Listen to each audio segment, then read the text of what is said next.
6:40 हो गए हैं, तो अब हम किसी का वेट नहीं करेंगे, हम स्टार्ट करेंगे अभी। एग्ज़ाम करीब आ रहा है और कॉन्फिडेंस कम हो रहा है। एग्ज़ाम दोगे तो इंशाल्लाह खुद ही पता चलेगा कि आप लोग को काफ़ी चीज़ों का पता था, और ये भी अंदाज़ा होता है पेपर देखकर कि हमें कितना पढ़ना चाहिए था और कौन सा हमारा मिसिंग है। खैर, आज बात होगी इन तमाम एरियाज़ पे। अभी हम स्टार्ट करने लगे हैं करंट अफेयर्स का पोर्शन, कि उसको कैसे कवर करना है, और करंट अफेयर का जो एरिया है उससे मुतल्लिक कुछ चीज़ों को मैं मेंशन करना शुरू करूँगा। और सबसे पहले तो ये बात कि जो करंट अफेयर्स का पेपर होता है, जो पीपीएससी आप लोगों के साथ ये कहता है कि हमने आपके पीपीएससी के जो जनरल नॉलेज के 100 मार्क्स पेपर्स हैं उसमें करंट अफेयर के क्वेश्चंस पूछते हैं, तो वो किस तरह से पूछे जाते हैं। नहीं, आज लास्ट लेक्चर नहीं होगा जी, आज most probably second last lecture है। कल का लेक्चर जो है वो हमारा लास्ट होगा। उसके अंदर मिसलिनियसली हर वो एरिया छोटा छोटा कवर होगा जो आपको नहीं पता था, और वो 10-10, 5-5 मिनट के छोटे छोटे एरियाज है, मैं साथ साथ कवर करवाता जाऊंगा आप लोगों को। अच्छा, अभी हम टेस्ट कब एक्सपेक्टेड है? टेस्ट पीपीएससी के होना शुरू हो चुके हैं और मुख्तलिफ पोस्ट के पेपर्स हो रहे हैं। एग्ज़ाम सेंटर्स भी खुल गए हुए हैं, पीपीएससी प्रॉपर रिजल्ट्स बना भी रहा है। आपकी जो टेंटेटिव डेट है, शायद विद इन 15 और 20 डेज़ भी आपका पेपर हो सकता है।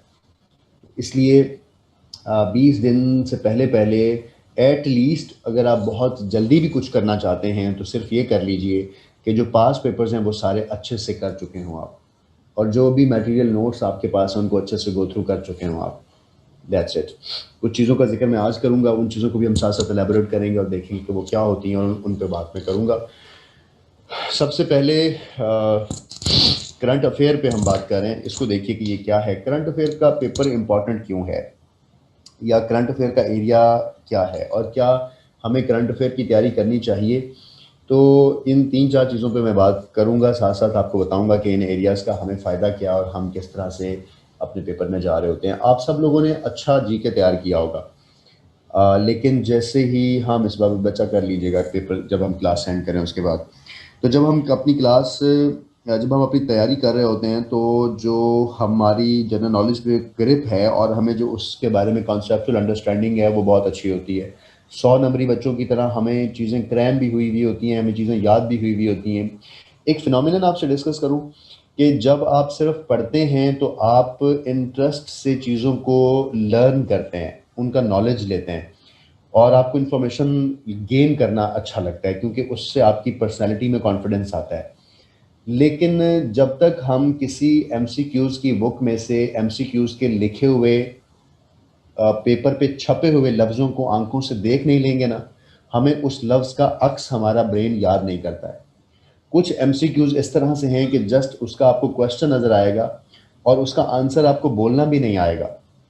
जैसे बहुत से इंटरनेशनल यूनिट्स हैं, जॉल है और किलोमीटर है, एयर है, इस तरह के यूनिट्स के नेम्स होते हैं जो आपने बोले कभी नहीं होते हैं मुंह से, लेकिन आपकी आंखों को पता होता है कि इस तरह से लिखा हुआ लफ्ज़ जो है इस तरह के सवाल का जवाब है। इसको कहते हैं एक्सपोयर ऑफ वर्ड्स।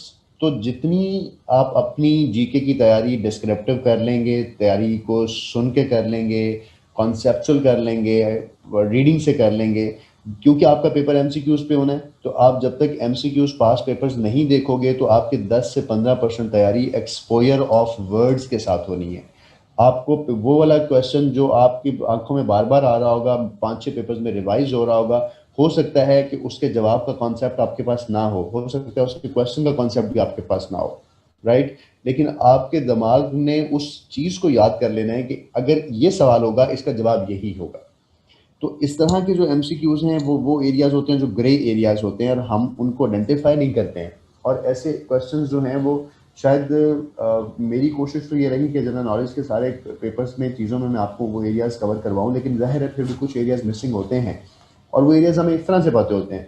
और ये बात जो मैंने अभी कही है, ये हर शख्स का जो एक्स्ट्रा टाइम वो अपनी पढ़ाई पर दे रहा है, ये वो शख्स इस बात को लर्न करेगा, इस चीज़ का वो एज लेगा। और इसका मतलब क्या है? इसका मतलब ये है, आपकी क्लास का मैं सारों का अगर एग्ज़ाम लूँ तो आप सबके मार्क्स अगर 80, 81, 82, 83 तक आ रहे हों तो 5 या 6 नंबर उस बच्चे के ज़्यादा होंगे जिसका करंट अफेयर अपडेटेड होगा, राइट। और 10 नंबर उस बच्चे के ज़्यादा होंगे जिसने पेपर को अच्छा सा करंट अफेयर की डोमेन में पढ़ा होगा। यानी हमारे पास जो करंट अफेयर का टॉपिक है या जो करंट अफेयर हमारे पास वर्ड लिखा हुआ है, इसके 2 डायरेक्शंस होती हैं। क्या कौन सी डायरेक्शंस होती हैं? 2 डायरेक्शंस। मैं आप लोगों के लिए यहाँ पर साथ साथ व्हाइट बोर्ड पे इन चीज़ों को लिख दे रहा हूँ। एक को हम कहते हैं वेरिएबल। अब जब तक ये बच्चे आते रहेंगे मैं लिख नहीं पाऊंगा क्योंकि मुझे ये लिखते हुए तंग करता है फिर। वेरिएबल और कांस्टेंट। वेरिएबल वो एमसीक्यूज होते हैं करंट अफेयर के जो चेंज होते रहते हैं, जो डायनामिक होते हैं। जैसे अगर मैं कहूँ कि आईएमएफ का जो प्रेसिडेंट है वो अगर चेंज हो जाए तो उसको हम वेरिएबल कहेंगे, लेकिन आईएमएफ जो है वो स्टैब्लिश कब हुआ ये हमारा कांस्टेंट होगा। नवीद पास पेपर्स मेरा पुत्र मैंने शेयर कर दिए थे आप लोगों के साथ। अनिला बच्चा आप शायद आपको आवाज़ ठीक आ रही होगी। अच्छा, मैंने नवीद पुत्र आप लोगों से शेयर किए थे इम्तियाज शाहिद के पास पेपर्स। उन पास पेपर्स में 200 प्लस पास पेपर्स हैं। ये बुक आपको मार्केट से मिल जाएगी या कोई भी और बुक जिसने पास पेपर्स को कलेक्ट किया हो या इंटरनेट का कोई भी सोर्स। मैंने आपको पीडीएफ में ये वर्जन भेजा था, आप उनको डेली बेसिस पे कीजिए। 2015 से क्यों, जहां तक हैं 2010 के हैं, 2 के हैं, 1 का है, 3 का है, जो भी आपको मिले आपको पता हो कि आपका ये सॉल्व है और आपको ये सारा आता है और उससे पहले आपने चीज़ें सारी पढ़ तो ली हैं। अब एक वर्ड मैंने बोला कि वेरिएबल और दूसरा वर्ड मैंने बोला कांस्टेंट। जो कांस्टेंट हैं वो चीज़ें कोई नहीं मिले सर। खुरम बिलाल तहसीलदार साहब को कोई नहीं मिले।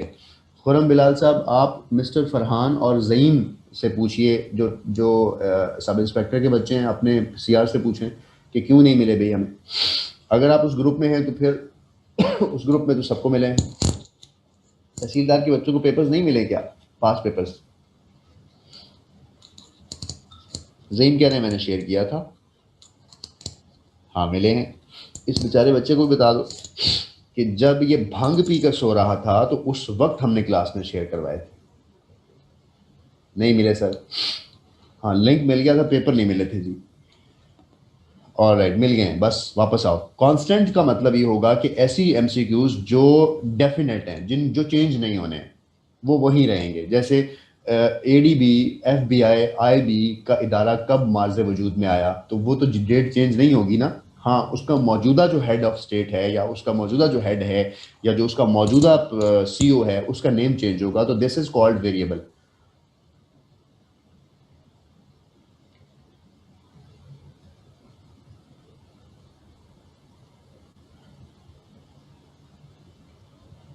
ऑलराइट मिसबा, पता नहीं पुत्र तुमने क्या कहा है। अब मैं आप लोगों को ज़रा कम देखूंगा क्योंकि मुझे पता है आप लोग को नहीं पता जो बातें मैंने बतानी है, इसलिए चैट में वही पढ़ूंगा जो मुझे समझ आएगी। बाकी आप लोग ज़रा मुझे सुन लें, पता नहीं क्या क्या है आपने। अच्छा, अब जब हमारे वेरिएबल और कांस्टेंट्स की क्लैरिटी हुई तो मैंने कुछ 22 से 25 एरियाज ऐसे हैं जिनको मैंने सॉर्ट आउट किया है तमाम पास पेपर से जाकर देखा है कि अच्छा ये करंट अफेयर होता है। फिर अभी हम थोड़ी देर बाद कैमरा भी ऑन करेंगे, आपको मैं डॉन न्यूज़पेपर कैमरा के ऊपर दिखाऊंगा कि डॉन न्यूज़पेपर का या इंग्लिश का कोई न्यूज़पेपर जहां से हमने डेली बेसिस पे अपने एमसीक्यूज के एरियाज को अपडेट करना है, वो कौन कौन से एरियाज हैं और हमने उनको कहाँ से किस तरह से अपडेट करना है, उस पर हम बात करेंगे। लेकिन उससे पहले हम इन 22 एरियाज को मैं आपको वन बाय वन एक एक एरिया लिखवाऊंगा। उसके अंदर मैं आपको एक्सप्लेन करूंगा कि इसमें एमसीक्यूज किस तरह से बनेगा। आपको एक्सप्लेन करूंगा कि आपने अखबार में जब इस एमसीक्यूज को ढूंढना है तो वो किस जगह पे होगा, या जब हम डेली बेसिस पे अखबार को रीड करेंगे तो रीड करने से हमें पता चलेगा कि अच्छा ये चीज़ हमारा एमसीक्यूज है या नहीं है। या हमें ये पता होना चाहिए कि अखबार में किन एरियाज पे, किन सफहात पर, किन जगहों पर हमारी एमसीक्यूज डेली बेसिस पे छपते हैं। और डेली बेसिस पे शायद हमारे एमसीक्यूज कोई 10, 12, 5, 3, 2 होते हैं हर रोज के पेपर में। क्यों? क्योंकि पीपीएससी ये कहता है कि उनके पेपर्स की जब एडवर्टीजमेंट आती है और उसका जो सिलेबस आता है, सिलेबस में लिखा होता है कि हम आपसे 2 ईयर्स के एमसीक्यूज पूछेंगे। या तो ये लिखा होता है या ये लिखा होता है कि अगर उन्होंने ये नहीं लिखा होता तो एटलीस्ट आपको पहला क्वार्टर के एमसीक्यूज जो हैं वो देखने हैं। अब क्वार्टर का मतलब होता है 3 मंथ्स, या वो लिख देते हैं कि 2 क्वार्टर्स तक आप, यानी लास्ट 6 मंथ के एमसीक्यूज आपको याद करके आने हैं। तो इसका मतलब ये हुआ कि आजकल जो चीज़ें चल रही हैं, जो खबर आज से 3 महीने पहले की थी वो आज भी अखबार के अंदर डिस्कस हो रही है। तो अगर हम आज छपने वाली खबरों को भी एक दफ़ा गो थ्रू कर लें तो हमें पता चल जाएगा कि अच्छा ये वाले एरियाज हमारे एमसीक्यूज के एरियाज हैं और यहाँ से क्वेश्चन बनेगा, ठीक है ना। तो अब मैं इस चीज़ को डिस्कस करने के बाद अब उन 22 एरियाज की तरफ जाता हूँ। उनको आप मेरे साथ वन बाय वन टाइप करें और आप लिखें कि इस एरिया का मतलब क्या और इसको मैं कैसे आप लोग को एक्सप्लेन कर रहा हूँ, राइट। तो एक मिनट दें मुझे प्लीज।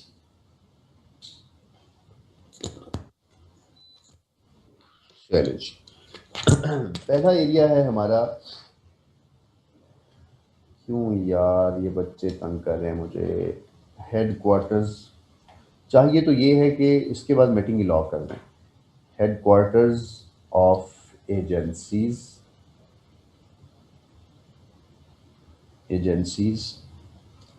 ऑर्गेनाइजेशंस,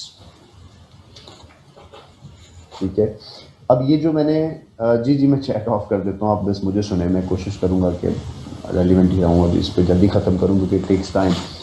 अच्छा, हेडक्वार्टर्स एंड एजेंसीज और ऑर्गेनाइजेशंस में किस तरह के एमसीक्यूज आते हैं और ये बात क्या है। आप कभी अखबार पढ़ते हैं और अखबार के अंदर कोई खबर आती है कि गैलप सर्वे के मुताबिक जीबी फाटा के इलेक्शंस जो हैं, गिलगित बल्तिस्तान के इलेक्शंस जो हैं, उसकी फोरकास्टिंग रिपोर्ट ये थी और उस सर्वे ने बता दिया था कि इतने इतने लोग यहाँ पे होंगे। अब जब आप ये अखबार पढ़ रहे होते हो, अब जब आप ये वाली अखबार पढ़ रहे होते हो या ये लफ्ज़ आप वहाँ पढ़ते हो तो आप लोगों को ये बात पता चलती है वहाँ से कि अच्छा गैलप क्या चीज़ है। गैलप एक ऑर्गेनाइजेशन है जो ये काम करती है कि जो किसी भी इशू के ऊपर, एक पॉलिटिकल इशू के ऊपर या किसी अवामी इशू के ऊपर वो कोई रिसर्च कंडक्ट करती है। गैलप कहाँ है, कहाँ से बिलोंग करती है, गैलप का हेड क्वार्टर कहाँ है, गैलप कब बनी थी, गैलप पाकिस्तान में कहाँ से ऑपरेट हो रही है। एक तो ये 5 एमसीक्यूज। ये क्यों पूछेगा, वो इसलिए पूछेगा कि जब आप अखबार उठाएंगे तो वहाँ लिखा होगा ट्रांसपेरेंसी इंटरनेशनल ने ये कहा है कि पाकिस्तान का करप्शन का जो इंडेक्स है या करप्शन की जो रैंकिंग है वो ये है। तो रैंकिंग 141वें नंबर पे पाकिस्तान अगर है करप्शन में, लेकिन ट्रांसपेरेंसी इंटरनेशनल का हेडक्वार्टर कहाँ है। अगर आप उससे देखें कि ग्रीन पीस इंटरनेशनल एक ऑर्गेनाइजेशन है, ग्रीन पीस इंटरनेशनल, उसने कहा कि फलाना मुल्क जो है वो हैप्पीएस्ट कंट्री है, फलाना मुल्क जो है वो कोई सर्वे जारी किया या कोई रैंक जारी किया उन ऑर्गेनाइजेशन ने। आपने कभी अखबार पढ़ते हुए नाम सुना होगा फाफन का, कि फाफन एक ऑर्गेनाइजेशन है और फाफन ने फ्री फेयर इलेक्शन जो नेटवर्क है इन पाकिस्तान उसको वो डील करते हैं। तो हमें इन ऑर्गेनाइजेशंस के एब्रीवेशंस, इन ऑर्गेनाइजेशंस के हेडक्वार्टर्स, इनके इन एजेंसीज के मामला का हमें पता होना चाहिए। क्यों? क्योंकि अगर आप पास पेपर्स निकालें तो उन पास पेपर्स में आप कहेंगे कि यार ये कुछ सवाल था कि उसने ट्रांसपेरेंसी इंटरनेशनल के बारे में पूछ लिया कि वो कहाँ से बिलोंग करती है। उसका जवाब ये है कि जब आप अखबार पढ़ोगे तो उसमें कोई भी एजेंसी, कोई भी ऐसी ऐसी खबर जिसमें किसी एजेंसी का जिक्र हुआ है, आपको ज़रूर पता होना चाहिए कि क्योंकि उसने ट्रांसपेरेंसी इंटरनेशनल पूछा ही इसलिए है कि वो डिस्कशन में रही है पिछले दिनों अखबार के अंदर, राइट। तो आपके पास बहुत सारी एजेंसीज हैं, तो बहुत सारी एजेंसीज को इकट्ठा याद करने से करंट अफेयर सॉल्व नहीं होता है। हमें जब अखबार पढ़े होते हैं तो आज के बाद जब आप मेरे इस लेक्चर के बाद अखबार पढ़ेंगे तो आपका अखबार पढ़ने का नज़रिया बदल चुका होगा। आप अखबार के अंदर कुछ ही और तरह से चीज़ों को पढ़ रहे होंगे, आपको चीज़ें और तरह से आसानी से याद हो रही होंगी। तो जब हम आज के बाद अखबार में किसी ऑर्गेनाइजेशन का नाम या उससे मुंसलिक कोई खबर पढ़ेंगे तो हमारा पहला जो फ़िल्टर है हमारी आंखों पे ये लग जाना चाहिए कि यार ये चीज़ तो हम मेरे पेपर में आ सकती है कि कौन सी ऑर्गेनाइजेशन है। आप लोगों ने क्या करना है कि अपने रजिस्टर के आखिरी 10 सफ़े आपने करंट अफेयर का नाम लिखकर छोड़ देने हैं और उन 10 सफ़ों के ऊपर आपने जब अखबार पढ़नी है तो जो 22 एरियाज मैंने लिखवाए हैं, इन 22 में से अगर किसी एरिया में से कोई चीज़ आपको सामने नज़र आती है तो आपने एक लाइन में वो चीज़ वहाँ नोट कर लेनी है और यही उस दिन का एमसीक्यूज़ होगा और यही एमसीक्यूज़ आपका करंट अफेयर का एमसीक्यूज़ होगा और यही आगे जाके आ रहा होगा। अब किस किस तरह की ऑर्गेनाइजेशन आती हैं, जब हम अखबार पढ़ेंगे तो पहले सफ़े पे हमें 3 ऑर्गेनाइजेशन का नाम नज़र आ जाएगा, चौथे पे नज़र आ जाएगा, 2 दिन बाद वो दोबारा से नज़र आ जाएगा, 5 दिन बाद वो दोबारा से आंखों के सामने आ जाएगा। तो 15-20 दिन बाद हमें उसको याद करने की जरूरत पेश नहीं आएगी। हम जब उसको पढ़ रहे होंगे तो हमारे दिमाग में बिल्कुल ऐसे ही होगा कि परवीन हमारी फलानी नुक्कर में रहती है, रिदा हमारी गलियां 2 छोड़ के आगे रहती है, फलानी जो है वो तांगे पे जाती है, फलानी रिक्शे पे जाती है। तो जैसे हमें ये चीज़ें याद हो जाती हैं ना, बिल्कुल ऐसे ही हमें ये बातें याद हो जाएंगी जब हम अखबार को डेली बेसिस पे पढ़ रहे होंगे। बस पहली दफ़ा हमें याद रखना होगा कि किस गली से जाना है और किस चीज़ को हमने याद रखना और उसको क्यों याद रखना है। तो अब इस तरह हमारा अखबार पढ़ना जो है वो हमारा एप्टीट्यूड बन जाता है, हमारे अंदर वो चीज़ रच जाती है। लेकिन क्योंकि हमने चीज़ों को इस तरह से पढ़ा नहीं होता, हमें फिर उस तरह से उनके बारे में मालूमात नहीं होती है। Headquarters of agencies and organisations में मैंने आपको एग्जांपल्स दी हैं कि जो करंट अफेयर्स के हवाले से एमसीक्यूज आए हुए हैं, उनमें क्या क्या एमसीक्यूज आए हुए हैं। उसके अंदर ये एमसीक्यूज आया हुआ है कि ग्रीन पीस इंटरनेशनल का हेडक्वार्टर कहाँ है, ट्रांसपेरेंसी इंटरनेशनल का हेडक्वार्टर कहाँ है, फाफन का हेडक्वार्टर कहाँ है, sort of this kind of information. अच्छा, आप लोगों के पास जिन बच्चों के पास तो नोट्स जिन्होंने मंगवाए थे, उन बच्चों के पास एक नोट्स में जब एशिया और अफ्रीका वाला एरिया हम शुरू करते हैं तो उससे पहले यूनाइटेड नेशन का एक पेज मैंने दिया हुआ है। उस पेज पे यूनाइटेड नेशन एक ऑर्गेनाइजेशन है, उससे मुताबिक सारी इंफॉर्मेशन है। यूनाइटेड नेशन कब बनी, कहाँ बनी, क्या थी, कितनी इसकी रीजनल लैंग्वेजेस बोली जाती हैं, इसका इजलास किस दिन होता है, इसके सेक्रेटरी जनरल पहला कौन था, मौजूदा कौन है, और वो किस जगह से बिलोंग करता है, यानी उसके घर का एड्रेस भी उसको जानना है। तो उस यूएन ऑर्गेनाइजेशन के पेज के बाद अगले पेज के ऊपर को 15 से 20 ऑर्गेनाइजेशंस मैंने लिख दी हुई हैं, जिसके अंदर कांस्टेंट इंफॉर्मेशन मैंने आपको दे दी हैं। क्या कि वो ऑर्गेनाइजेशन G7 है, G8 है, राइट, उसके बाद यूरोपीय यूनियन है, एडीबी एशियन डेवलपमेंट बैंक है, IMF है, डब्ल्यू बैंक है। तो ये सारे ऑर्गेनाइजेशंस के नेम्स आपको कॉन्स्टेंटली आने चाहिए, और इनके इनके हेड्स, किसी जगह का हेड का नाम प्रेसिडेंट होगा, किसी का नाम CEO होगा, किसी का नाम जनरल सेक्रेटरी होगा, तो मुख्तलिफ हेड्स के नेम्स होंगे। तो आपने लेड पेंसिल से उन्हीं पेजेस के ऊपर उनके नाम नेट से सर्च करके आपने अपडेट कर लेने हैं, और नेट से जब आपने सर्च करना है तो आपने ऑफिशियल वेबसाइट से इनके नेम्स अपने पास एक दफ़ा अलाइन कर लेने, क्योंकि जब आप पेपर के लिए जा रहे होते हैं तो इतना टाइम नहीं होता कि आप इंटरनेट को सर्च करें। ये टाइम आपके पास आजकल ही है कि आप एक दिन ऑर्गेनाइजेशन के तमाम एरियाज को अपडेट कर लें विद करंट अफेयर्स, राइट। सो अगर हम अखबार उसके बाद डेली पढ़ेंगे तो आपको पता होगा, अखबार में खबर लगी होगी कि एशियन डेवलपमेंट बैंक का प्रेसिडेंट चेंज हो गया है। फिर आप क्या करोगे, फिर आप उठाओगे और उसको बैठ के अपने उसी नोट्स की जगह पे चेंज कर लोगे। मिसबा बेटा उधर बात करें, एडमिनिस्ट्रेशन आपको इस चीज़ का सोल्यूशन देगी। अगर किसी बच्चे के पास वो नोट्स नहीं हैं तो आप लोग के पास who is who, what is what, या कारवां की बुक, या कोई भी आपके पास जीके की बुक है, तो उस बुक के अंदर ये एरिया होगा जहाँ पे यूएनओ के बारे में इंफॉर्मेशन होंगी, यहाँ पे कुछ ऑर्गेनाइजेशंस के बारे में बात की गई होगी। तो आपने उन तमाम के हेडक्वार्टर्स, एजेंसीज, अब एक वर्ड है इसमें एजेंसीज का। ऑर्गेनाइजेशंस में ये सब कुछ कवर हो गया, बैंक्स भी, और ये एजेंसीज का मतलब है कि पाकिस्तान की एजेंसी ISI है, इंडिया की रॉ है, मोसाद जो है वो इसराइल की है, FBI जो है वो US की है, फिर MI6 जो है, उसके बाद KBG जो है वो रशिया की है। तो ये एजेंसीज कब कब बनी थी, किन किन मुल्क से इनका ये बिलोंग करती हैं, ऑल आर। हाँ जी, मेरे notes mostly mostly are updated, लेकिन पहले तो मुझे ये बताओ कि किंजा तुम इस बैच में क्या कर रही हो, GK ऑनलाइन 3 में। GK ऑनलाइन 3 की तो क्लास ही नहीं है आज। तो पहले खैर वापस मुझे, अब मैं इन बातों से कंसर्न नहीं हूँ, फिलहाल ये कोऑर्डिनेटर्स कंसर्न है जो आपकी बैठे क्लासेस ले रहे हैं। मेरा यहाँ सवाल ये है, लेकिन किसी को निकालना मत यार, गलती से नेम चेंज हो गया है, किसी और नाम से बैठे पढ़ रहे हैं क्लास। लेकिन एनीवे अभी मैं वापस मैं अपनी रूटीन पे आ रहा हूँ। आपने इन एजेंसीज के बारे में भी आपने इंफॉर्मेशन रखनी है। अगर आप पास पेपर उठा के देखें तो ये सवाल आया हुआ है कि IB MI6 ने या फलानी एजेंसी कब बनी थी, कब स्टैब्लिश हुई थी। खैर, एजेंसीज हेडक्वार्टर्स के ऊपर पहला एरिया आप लोगों को मैं भी आइडेंटिफाई भी करूँगा कि इनके मुतालिक पेपर के अंदर इंफॉर्मेशन कहाँ से आती है। उसके बाद हमारे पास एक और एरिया है जिस पे हम रिसर्च करते हैं और जिसको हम करंट अफेयर में डालते हैं सेकंड नंबर पर। उसके लिए मैं वर्ड बोल रहा हूँ न्यूज़ एजेंसीज।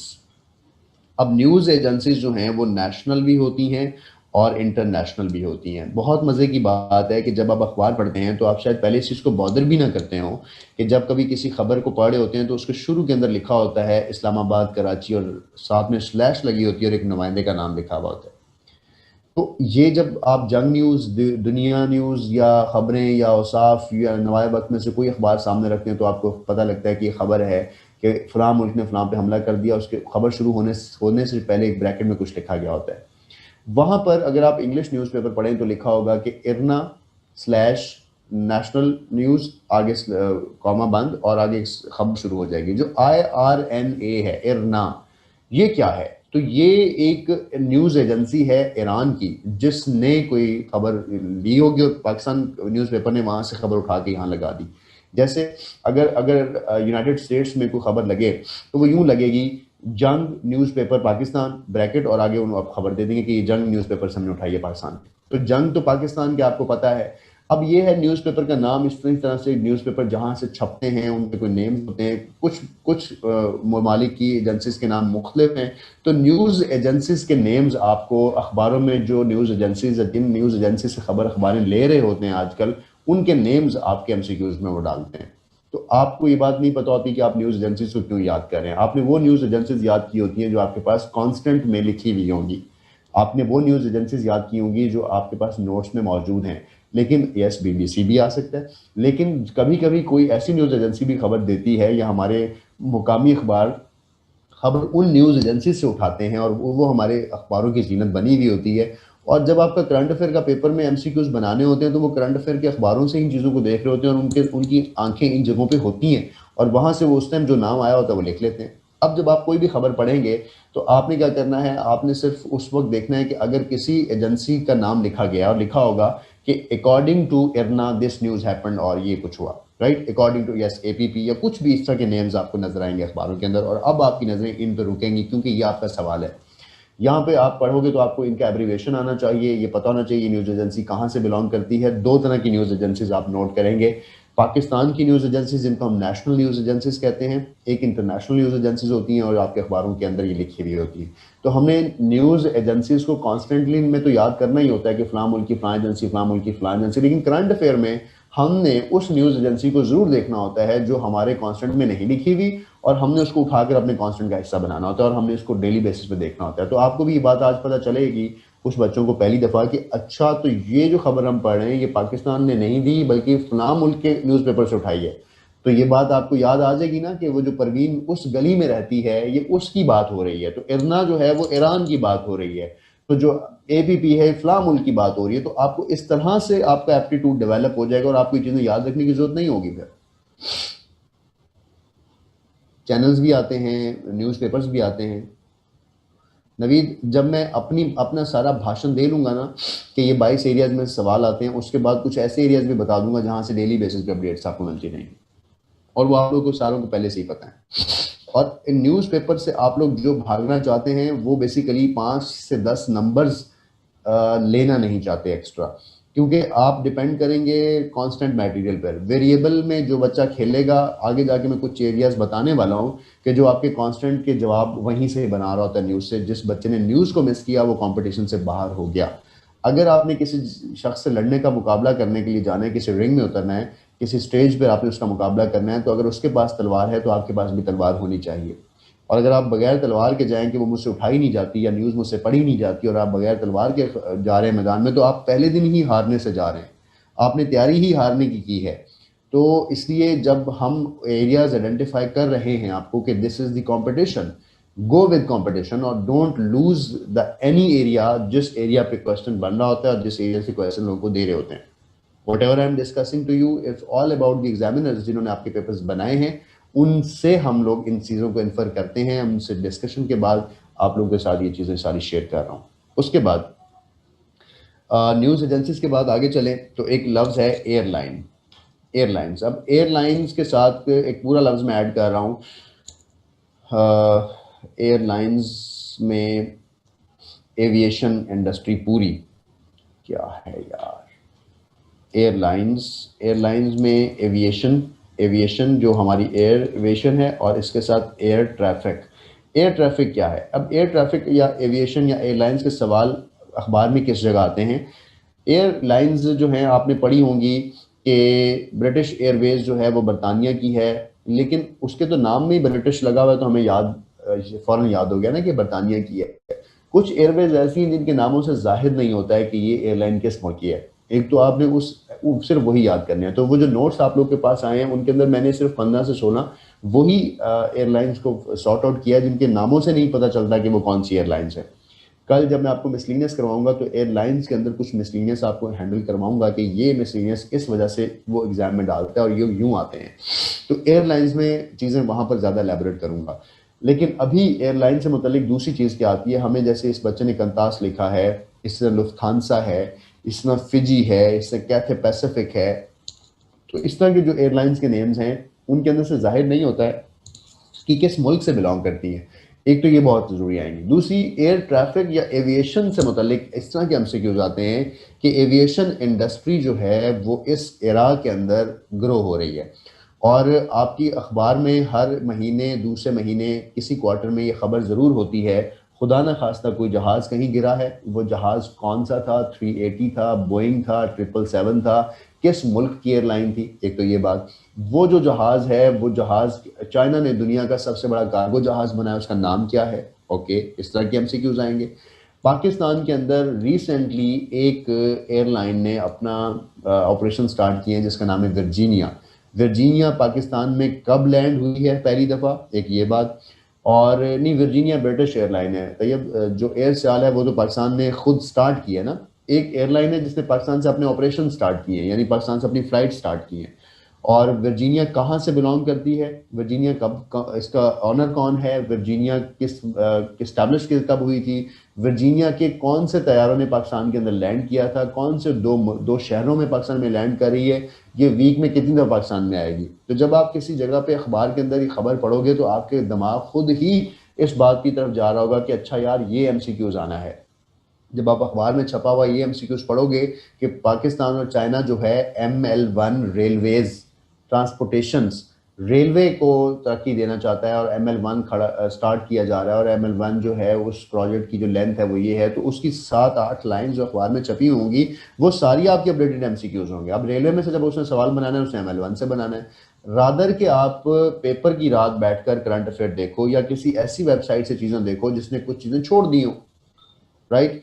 सो हाँ जी, वर्जीनिया एक स्टेट का नाम भी है, और एक वर्जिन एयरलाइन है शायद, या पता नहीं वर्जीनिया एयरलाइन है, आई एम नॉट श्योर कि NIA है या NIN ही है, सिर्फ उसको चेक कर लीजिएगा। पाकिस्तान में उसने इसी मंथ उसके ऑपरेशन स्टार्ट हुआ है फर्स्ट टाइम।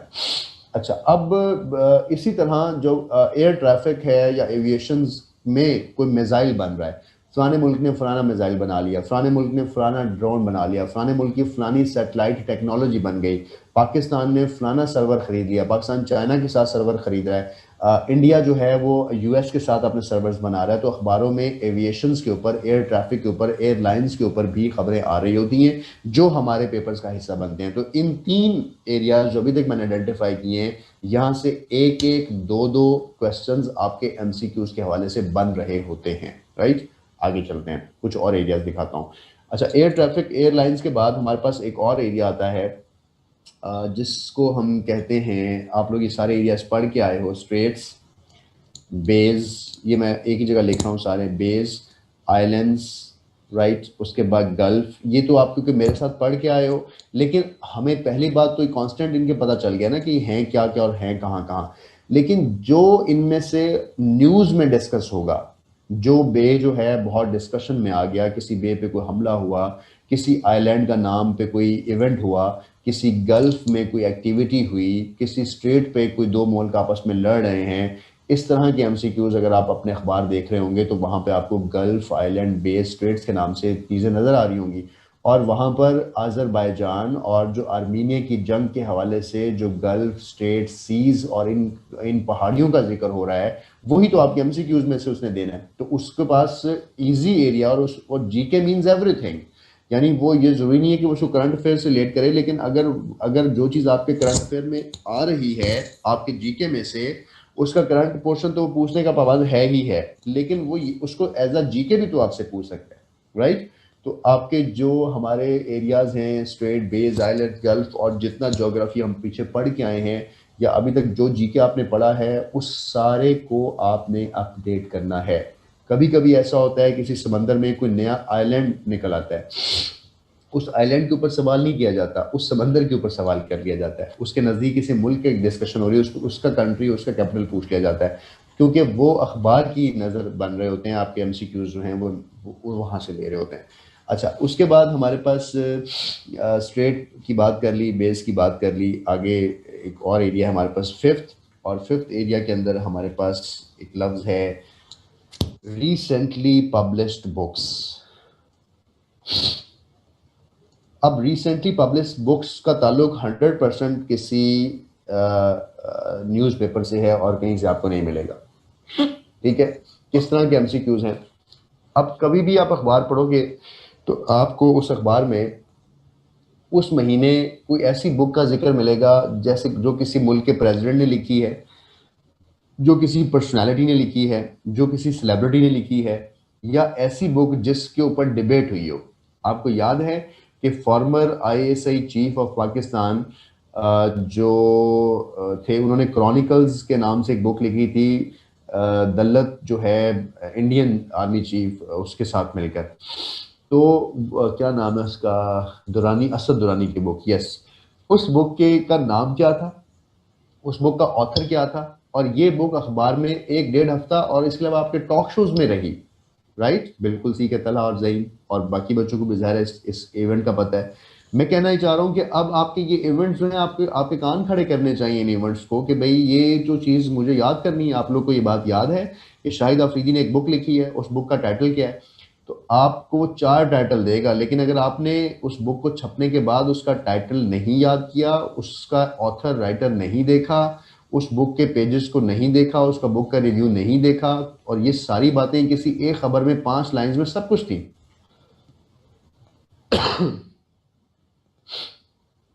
हाँ जी, War and Peace is written by, ये मॉक एग्जाम में था किंजा। ये जो वॉर एंड पीस वाली बात है ना, ये वो किताब है जो करंट अफेयर से तो नहीं आई थी। ये हमारा जो बुक्स वाला एमसीक्यूज होते हैं, ये वहाँ से आती, राइट। और जो रिसेंटली पब्लिश बुक्स हैं, जब हम रिसेंटली पब्लिश बुक्स में किसी बुक की डिस्कशन करते हैं और उसकी डिस्कशन में कोई भी पास्ट की बुक डिस्कस हो जाए या कोई पास्ट इवेंट रिलेट कर जाए, तो मोस्टली उन तरह की बुक्स को वो आंसर्स में डाल रहा होता है, राइट। तो अब ओबामा ने 2009 में एक बुक लिखी थी, उसका नाम था ओबामाज वॉर।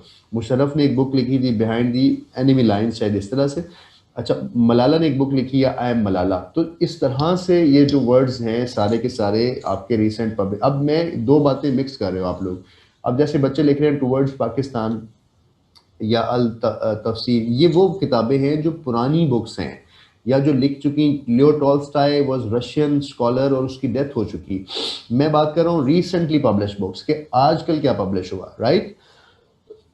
या कोई पुरानी बुक माजी की लिखी हुई अखबार में डिस्कस हो रही। तो आपने अखबार पढ़ते वक्त उनके अंदर ये पेजेस आते हैं, उनके अंदर ये न्यूज़ आती हैं कि फ़लानी बुक फ़लाँ बंदे की पब्लिश हो गई है और उसकी इनऑगरेटेड जो सेरेमनी थी वो फ़लाँ जगह पे हुई है। तो आपकी ये चीज़ें सारी जो हैं वो it comes in the areas. और यूजुअली हर साल कोई करेक्टर, कोई सेलिब्रिटी, कोई प्रेसिडेंट, कोई प्राइम मिनिस्टर, कोई शख्स जो किसी बड़ी ओहदे पे रहा हो, वो अपनी ज़िंदगी का एक्सपीरियंस शेयर करने के लिए लोगों के लिए किताब लिख के जाता है। इसलिए पीपल जो हैं वो इस पे काफ़ी एक्टिव होते हैं। यहाँ पर एक चीज़ और, बुक्स के साथ में एक वर्ड ऐड कर रहा हूँ, लिटरेचर। लिटरेचर मीन्स कि आपकी जो किताब है उसके अलावा कोई भी ऐसी चीज़ जो डिबेट में आई हो। और उन दिनों हाँ बायोग्राफीज भी हो सकती हैं, जैसे कुछ डॉक्यूमेंट्रीज़ हैं जो पाकिस्तान पर बनी हैं, या कोई अफ़गान वॉर पे बनी है, और आपको ये बात घर बैठे तो नहीं पता चलेगी क्योंकि आप अपडेट तो नहीं हो। और yes, promised island recently written by Obama, बड़ी इंपॉर्टेंट एमसीक्यूज के तौर पे इसको लिया जा सकता है। लेकिन लिटरेचर के अंदर अब सेविंग फेस नाम से शर्मीन उबैद चुनायग ने ये बुक थी, और वो बुक ने ऑस्कर अवार्ड के लिए भी नॉमिनेशन ली थी, राइट। सो इस तरह की, ठीक है। शहबाज ने हमसे अच्छा हुआ ये इंफॉर्मेशन शेयर की है कि recently publish book on corona virus was an MCQs in PPSC lecturer English literature test. देखिए कि ये एरिया ही तो है उनके पास करंट अफेयर में से एमसीक्यूज निकालने का। मैं आप लोगों को करंट अफेयर के उन एरियाज पे सिर्फ इक्विप कर रहा हूँ कि when you are reading the newspaper, तो आपके दिमाग में ये होगा कि अच्छा बुक्स की बात हो रही है तो ये छोड़ने वाली खबर नहीं है, क्योंकि आपके पूरे साल में हार्डली 10 या 15 बुक्स छपेंगी और आपकी नज़र से वो गुजरी होनी चाहिए तो आप सही जवाब दे सकेंगे। लेकिन मेरी वही वही एग्जाम्पल कि अगर आप 10 नंबर छोड़ना चाहते हैं तो आप तो मुकाबले से पहले ही हार गए। यानी अगर आप बगैर तलवार के लड़ना चाहते हैं उस शख्स से जिसके पास तलवार है, तो आप तो मुकाबले के लिए तैयार नहीं हो रहे हैं। फिर तो आप तुक्कों के लिए तैयार हो रहे हैं, तो फिर तो आप इस क्लास में भी अपने आप को वेस्ट कर रहे हैं, तो फिर ये क्लास तो आपके लिए इंपॉर्टेंट नहीं है।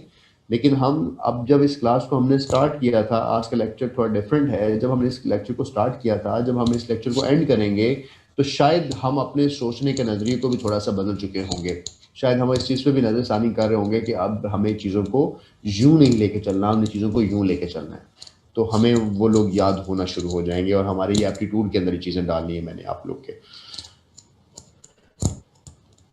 शेख रशीद साहब की बुक कौन सी नाम से आई?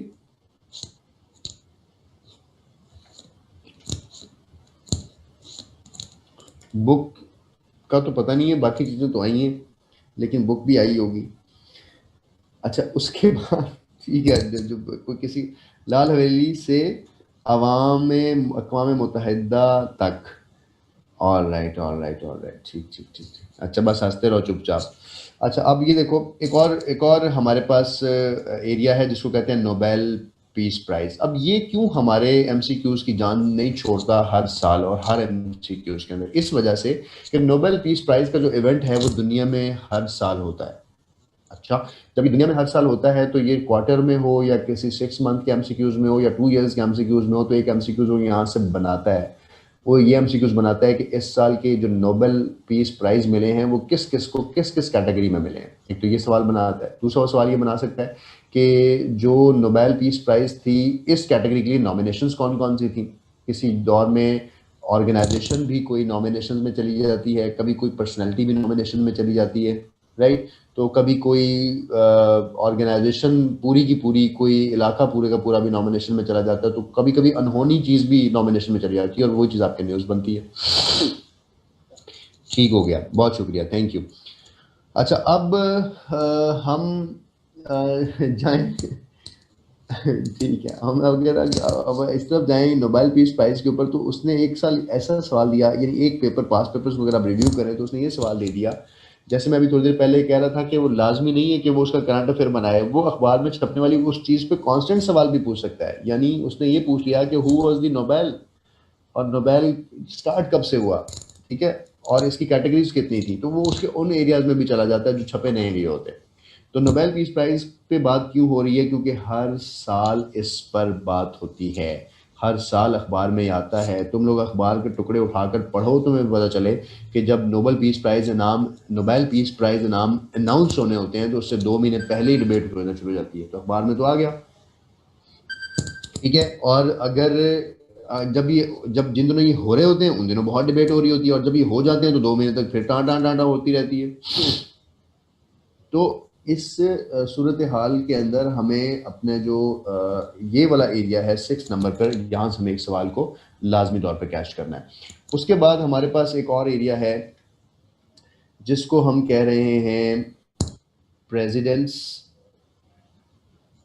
उसके बाद पीएम्स, प्राइम मिनिस्टर्स, उसके बाद मिनिस्टर्स, मिनिस्टर्स के बाद सीईओज, सीईओज के बाद हेड्स। किसी भी मुल्क के प्रेसिडेंट्स के नेम्स, उनके प्राइम मिनिस्टर्स के नेम्स, उनके फॉरेन मिनिस्टर्स के नाम, किसी ऑर्गेनाइजेशन का सीईओ का नाम और हेड्स के नेम, ये आपके आते हैं। कैसे आते हैं और इनको कैसे याद करना है? अखबार के अंदर आपके जो 4-5 नेबर कंट्रीज़ हैं उनके नाम तो ज़रूर आपको आने चाहिए। कौन कौन से? ईरान है, चाइना है, पाकिस्तान है, इंडिया है, अफगानिस्तान है। इन सब के प्रेसिडेंट्स के नाम आपको आने चाहिए, इन सब के फॉरेन मिनिस्टर्स के नाम आपको आने चाहिए। एक तो ये बात। दूसरी बात कि आपका प्राइम मिनिस्टर कौन है, उसके बाद बाकी ममालिक के प्राइम मिनिस्टर्स कौन है। और मलेशिया का पाकिस्तान में विजिट हुआ, अखबार ने बताया। रशिया के प्रेसिडेंट ने पाकिस्तान विजिट किया, अखबार ने बताया। आज़रबाईजान का प्रेसिडेंट विजिट करना चाहता है, उसने बताया। ताजिकिस्तान आप जाना चाहते हैं, अखबार ने बताया। तो जिस जिस मुल्क की नाम आपके पाकिस्तान से मुंसलिक होकर खबरों की जीनत बन रहे हैं, उस मुल्क की करेंसी क्या है, उस मुल्क का कैपिटल क्या है, उस मुल्क के प्राइम मिनिस्टर का नाम क्या है, उसके फॉरेन मिनिस्टर का नाम क्या है, अखबार में क्या चीज़ छपी। पाकिस्तान यूएई गया, यूएई इधर आया, इसराइल का फलाना प्राइम मिनिस्टर उधर जा रहा है, इसराइल का फलाना एम्बेसडर वहाँ जा रहा है। ये सारी चीज़ें अखबार में आजकल छप रही हैं ना, ये आपके एमसीक्यूज़ हैं करंट अफेयर्स के। और इसी के अंदर किसी भी ऑर्गेनाइजेशंस में, जैसे मार्क ज़करबर्ग जो है वो फेसबुक का सीईओ है, जैसे ट्विटर का सीईओ कौन है, जैसे दुनिया का जो बिजनेस टाइकॉन है वो कौन है, तो अखबारें जब आप उठाओगे तो किसी दिन पेपर पे ये रैंकिंग आई होगी कि this is the world first businessman ये सेकंड पे चला गया इस मुल्क की रैंकिंग में, उस मुल्क की रैंकिंग में, राइट। तो हेड्स ऑफ स्टेट्स, प्रेसिडेंट्स। अच्छा, अब उसके बाद आ जाए प्रोविंसेस के ऊपर। ये वैसे मैंने पाकिस्तान के अंदर वाले, पाकिस्तान में भी आपको करवाना था, लेकिन ये यही बता देता हूँ। एक तो ये बात कि जो मिनिस्टर्स हैं जिनमें आपने पेपर्स देने हैं, जैसे इंटीरियर मिनिस्टर जो है वो सब इंस्पेक्टर के बच्चों से लिंक्ड है, और इंटीरियर मिनिस्टर जो होता है वो उसके अंडर पुलिस आती है। तो आपको पता होगा आपका इंटीरियर मिनिस्टर मौजूदा कौन है, उसने उसने पोर्टफोलियो किस दिन लिया है, और उससे पहले कौन था। एक तो ये बात, और दूसरी ये बात कि आपका एक प्रोविंशियल इंटीरियर मिनिस्ट्री भी होती है, प्रोविंशियल इंटीरियर मिनिस्ट्री का सेक्रेटरी भी होता है। आपके साथ इंटीरियर मिनिस्ट्री जो है प्रोविंस के साथ कैसे लिंक है, आपका आईजी कौन है, राइट। और आपके आईजी के बाद साउथ पंजाब का जो पहला आईजी लगाया गया वो कौन है, एडिशनल आईजी लगाया गया।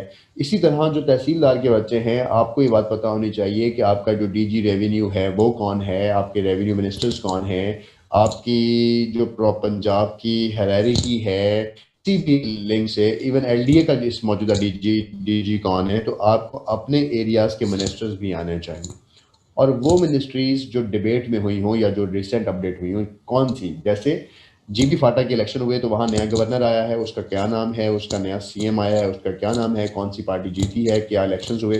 तो ये सारी चीज़ें प्रेसिडेंट्स, पीएम्स, मिनिस्टर्स के साथ आपके पेपर के साथ लिंक होंगी कि आप जिस चीज़ का पेपर देने जा रहे हैं उस चीज़ के बारे में आपको वो थोड़ा सा लिंक कर देता है उसको, ताकि आपका नॉलेज और चीज़ें चेक कर रहा होता है।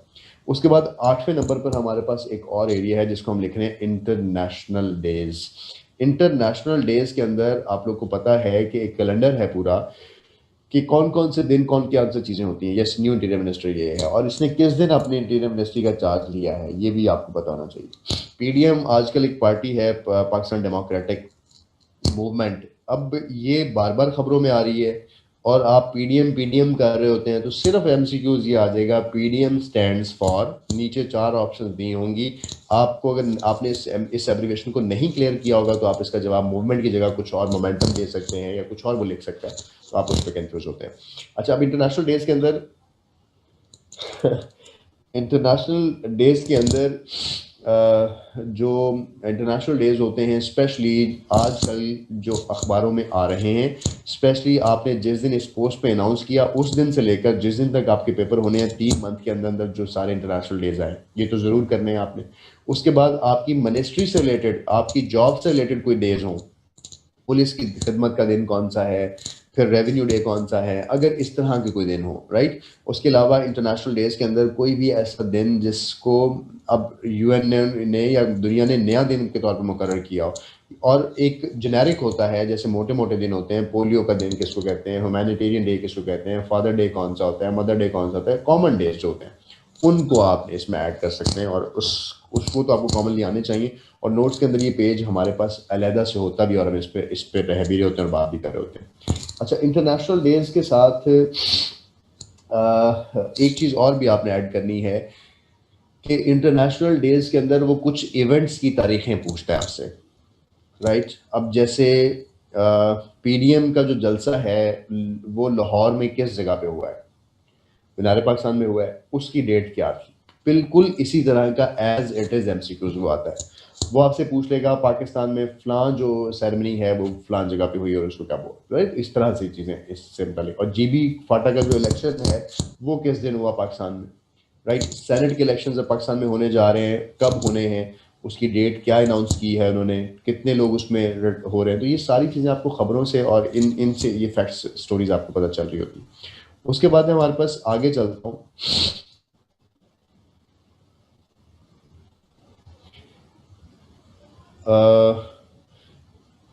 राव तैयब अब कह रहे हैं कि उनके पेपर में यूएनओ की ऑफिशियल लैंग्वेज क्या है ये आया। तो वो मैं पहले बता चुका हूँ कि जब हमने ऑर्गेनाइजेशंस को पढ़ना है तो उसके कांस्टेंट चीज़ें पढ़नी कि बिलोंग कब से हुई, स्टार्ट कब से हुई।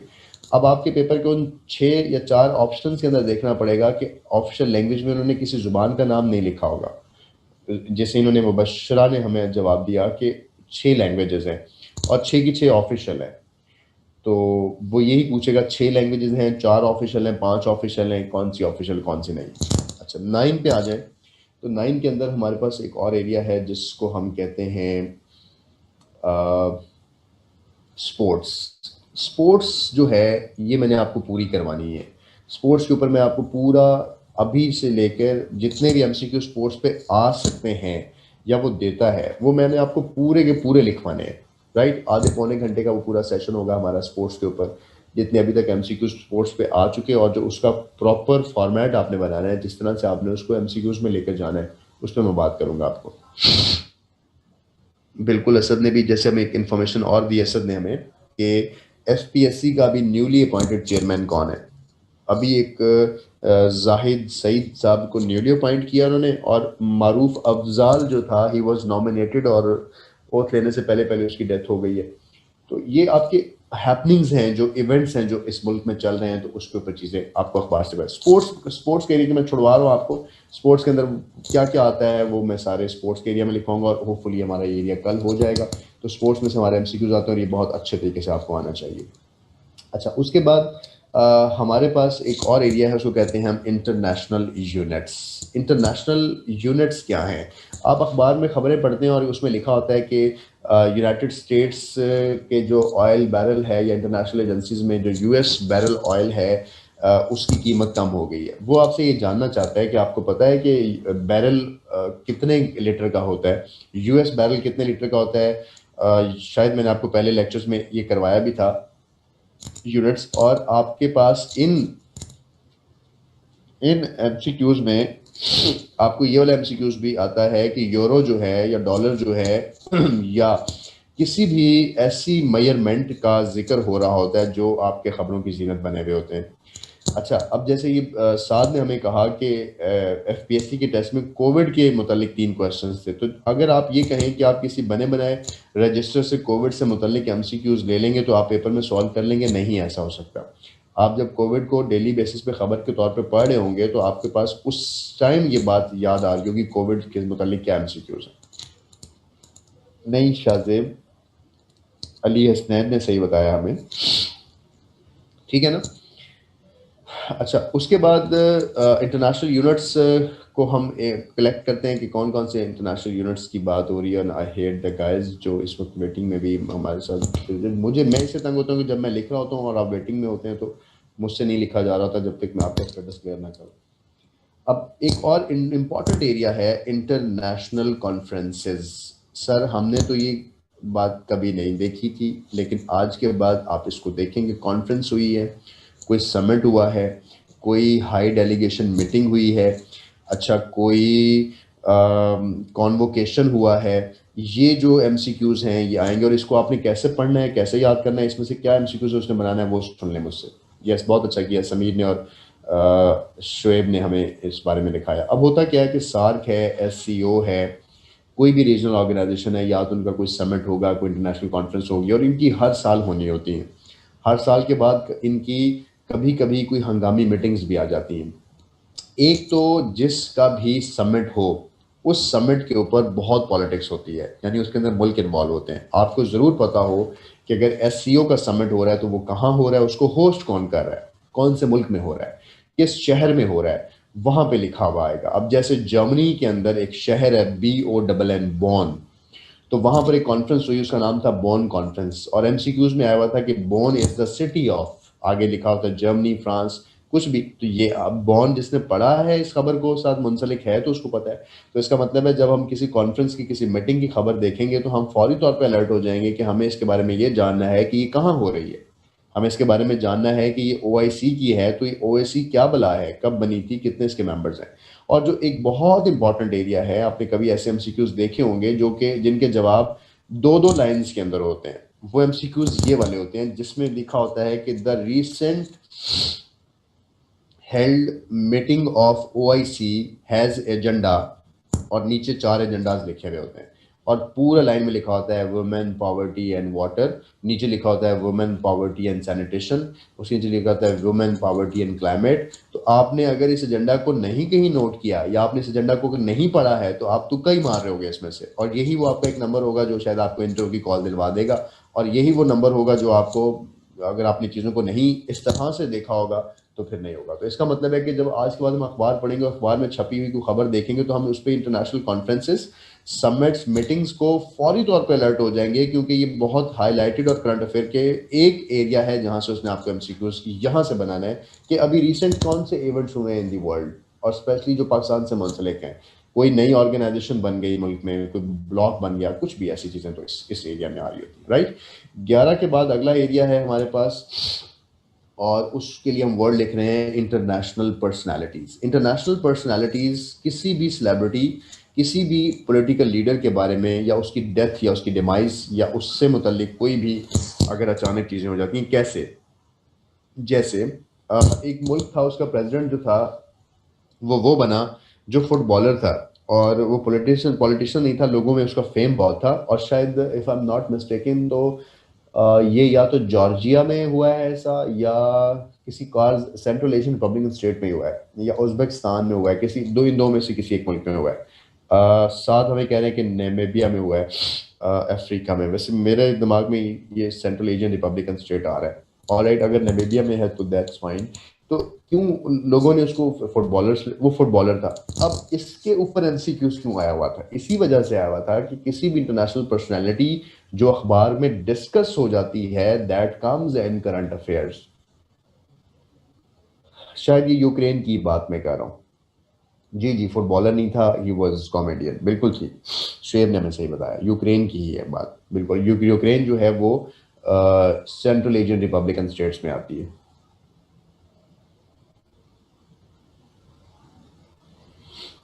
मेरा जो आपके पास है वो फाइन। अच्छा, इंटरनेशनल पर्सनालिटीज़ में हमारे पास ईदी साहब की डेथ हुई, रुत पफाओ की डेथ हुई पाकिस्तान में, उसके बाद नेल्सन मंडेला की डेथ हुई। इसी तरह किसी भी ईयर में या आपके आजकल प्रेपरेशन में किसी की सेरेमनी आ जाती है, उनका कोई बरसी आ जाती है, या अखबार में कोई फीचर आ जाता है, या अखबार उस पर कुछ डिस्कस करता है, तो you should also be very clear कि आपको उस पर्सनैलिटी के बारे में पता है। बिल्कुल लिखें Aslan.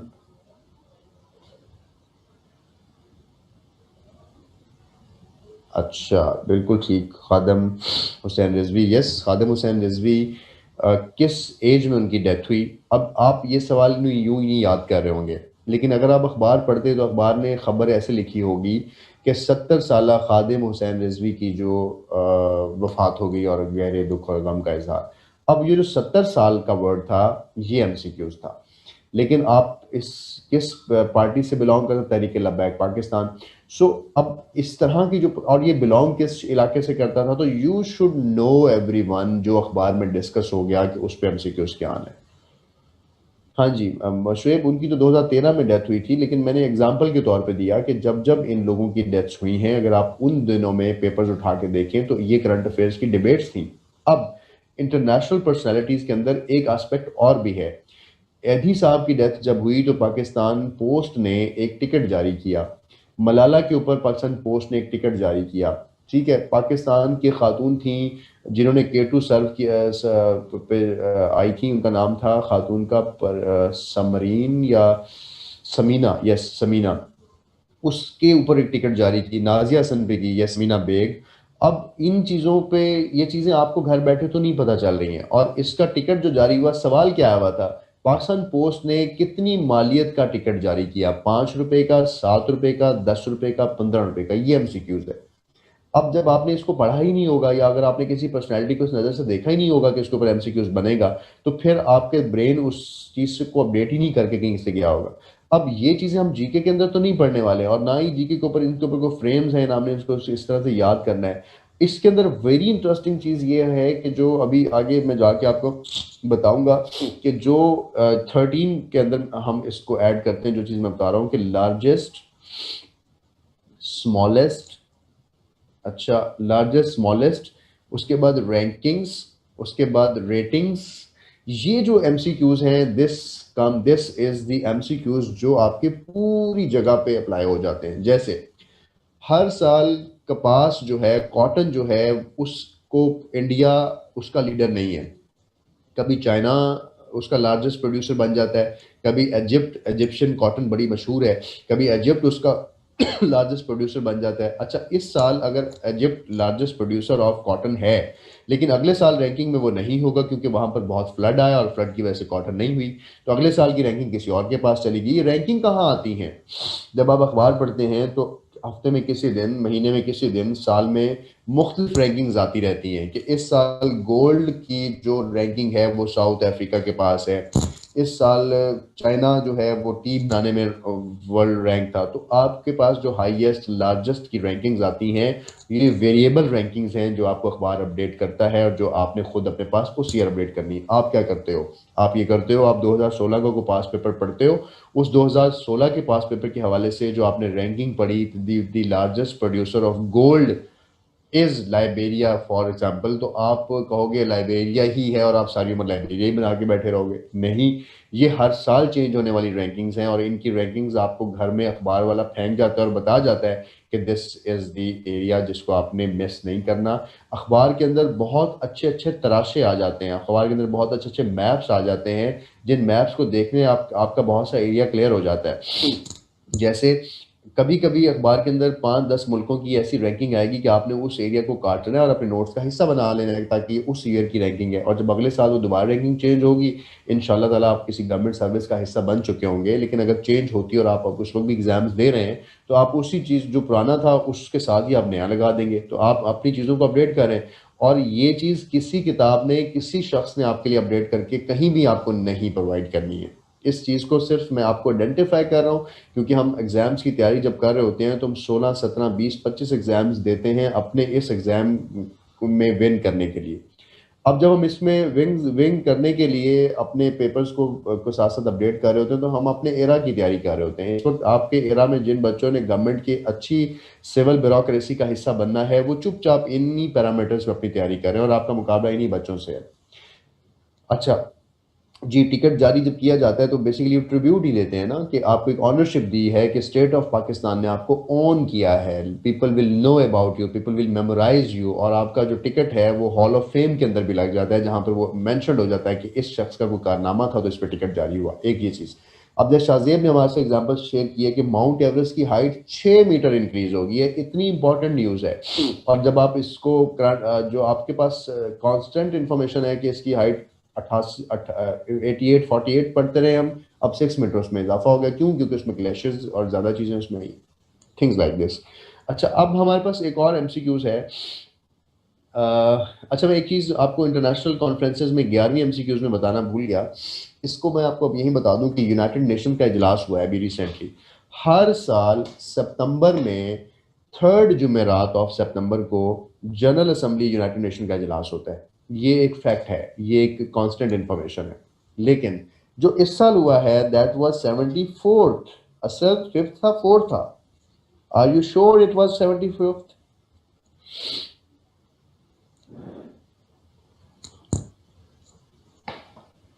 It was 70। Yes, alright, ठीक है, ठीक है, ठीक है, ठीक है, इट वाज 75th जी। एक मिनट होल्ड करना है आप लोगों ने सिर्फ। जी जी, 100% श्योर हैं जी आप लोग, बिल्कुल। एक मिनट होल्ड करें, मुझे अपने इसकी लैपटॉप की बैटरी लगानी है, बंद हो जाएगा।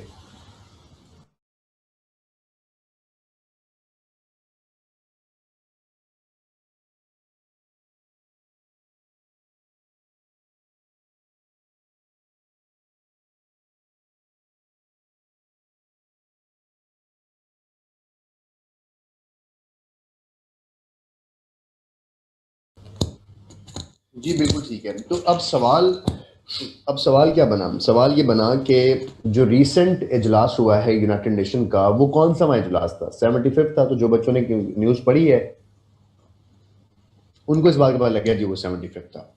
आगे चलते हैं। हाँ जी, हर साल के थर्ड ट्यूसडे को ये इजलास स्टार्ट होता है और फिर ऑन वे ये रहता है। अच्छा, इसके एजेंडा क्या था, रेजोल्यूशंस क्या थी, पाकिस्तान ने किस पे बात की, ये सारी चीज़ें। उसके बाद हमारे पास एक और एरिया एमसीक्यूज का जिसको हम कहते हैं इंटरनेट वर्ल्ड। इंटरनेट वर्ल्ड में से एमसीक्यू ज़रूर आता है। और इंटरनेट वर्ल्ड क्या है कि फेसबुक का बानी कौन है, इंस्टाग्राम का बानी कौन है, इन तमाम सोशल मीडिया प्लेटफॉर्म्स में से इस वक्त सबसे ज़्यादा बिजनेस कौन कर रहा है, एमएसएन का शेयर कितना है, माइक्रोसॉफ्ट का कितना है, इसका बानी कौन है, एप्पल कौन है, राइट। तो इंटरनेट के अंदर अब 5G टेक्नोलॉजी आ गई। सवाल आया हुआ था 5G किस मुल्क ने लॉन्च की है? चाइना ने लॉन्च की है, यूएस इसको क्लेम करता है, लेकिन चाइना इसका सही जवाब है। चाइना है, रशिया है, जापान है, तो इसमें से आपको आंसर देना है। तो इंटरनेट के ऊपर छपने वाली कोई भी चीज़, सिर्फ आप इतना तो पढ़ सकते हैं ना कि नया मॉडल लॉन्च हुआ है और उसको किस मुल्क ने लॉन्च किया है।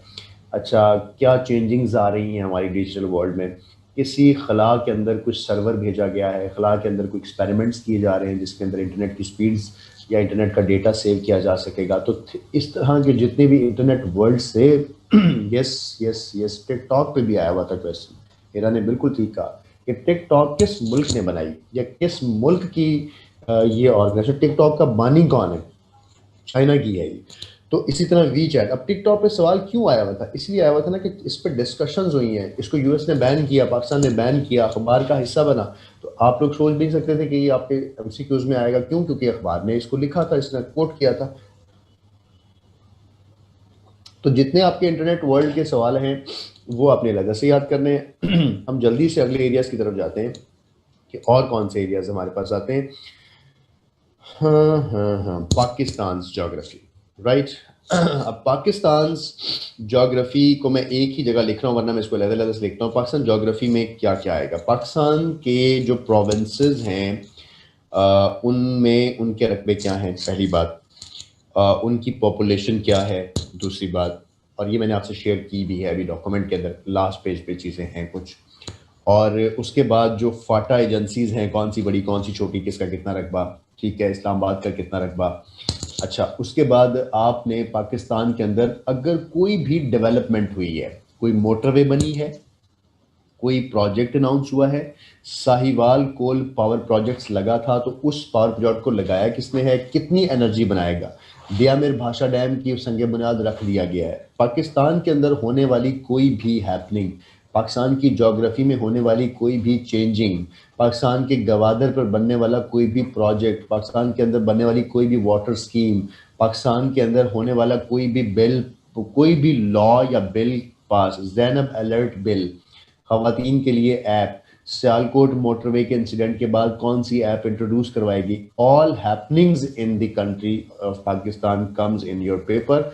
और ये चीज़ें वो हैं जिसके ऊपर आपने सिर्फ अपने आप को आइडेंटिफाई रखना कि ये हो रहा है। अगर कोई गवर्नर चेंज हुआ है, अगर कोई मिनिस्टर चेंज हुआ है, अगर कोई प्रेसिडेंट चेंज हुआ है, अगर कोई इलेक्शंस की बात हो रही है, अगर किसी मुल्क में किसी सेलिब्रिटी की डेथ हुई है, अगर किसी मुल्क में किसी सेलिब्रिटी के ऊपर कोई एजाज़ मिला है, शर्मीन उबैद चुनाव पाकिस्तान से बिलोंग करती है, उसको ऑस्कर मिला है, पाकिस्तान के किसी शख्स को, जैसे पाकिस्तान का एक शख्स है जो कि बाइडन, यूनाइटेड स्टेट्स का जो रिसेंट प्रेसिडेंट है बाइडन, उसकी जो कैबिनेट है उसके अंदर उसको माहौलियात के अंदर उसको एक पोर्टफोलियो दिया उन्होंने क्लाइमेट के अंदर, उसका नाम अली जैदी है, he belongs to Pakistan, he was Pakistani नयाद। सो इस ये क्वेश्चन आ सकता है कि यूएस बाइडन इलेक्शंस जो हुए हैं, बाइडन ने अपनी कैबिनेट के अंदर एक पाकिस्तानी को ऐड किया, उसका नाम क्या, अली जैसे ज़ईम ने बताया, अली जैदी। सो आप लोग के पास पाकिस्तान के साथ मुंसलिक कोई भी खबर अगर आ रही है तो आप लोगों ने उसको भी साथ के साथ याद रखना है। एक और important area, second last area, जिस पे मैं बात करूंगा और मैं इसको आपको समझाऊंगा कि ये है क्या। मैंने 14 के बाद कुछ इमर्ज कर दी चीज़ें, राइट। अब क्या है, एक वर्ड है इज़म्स।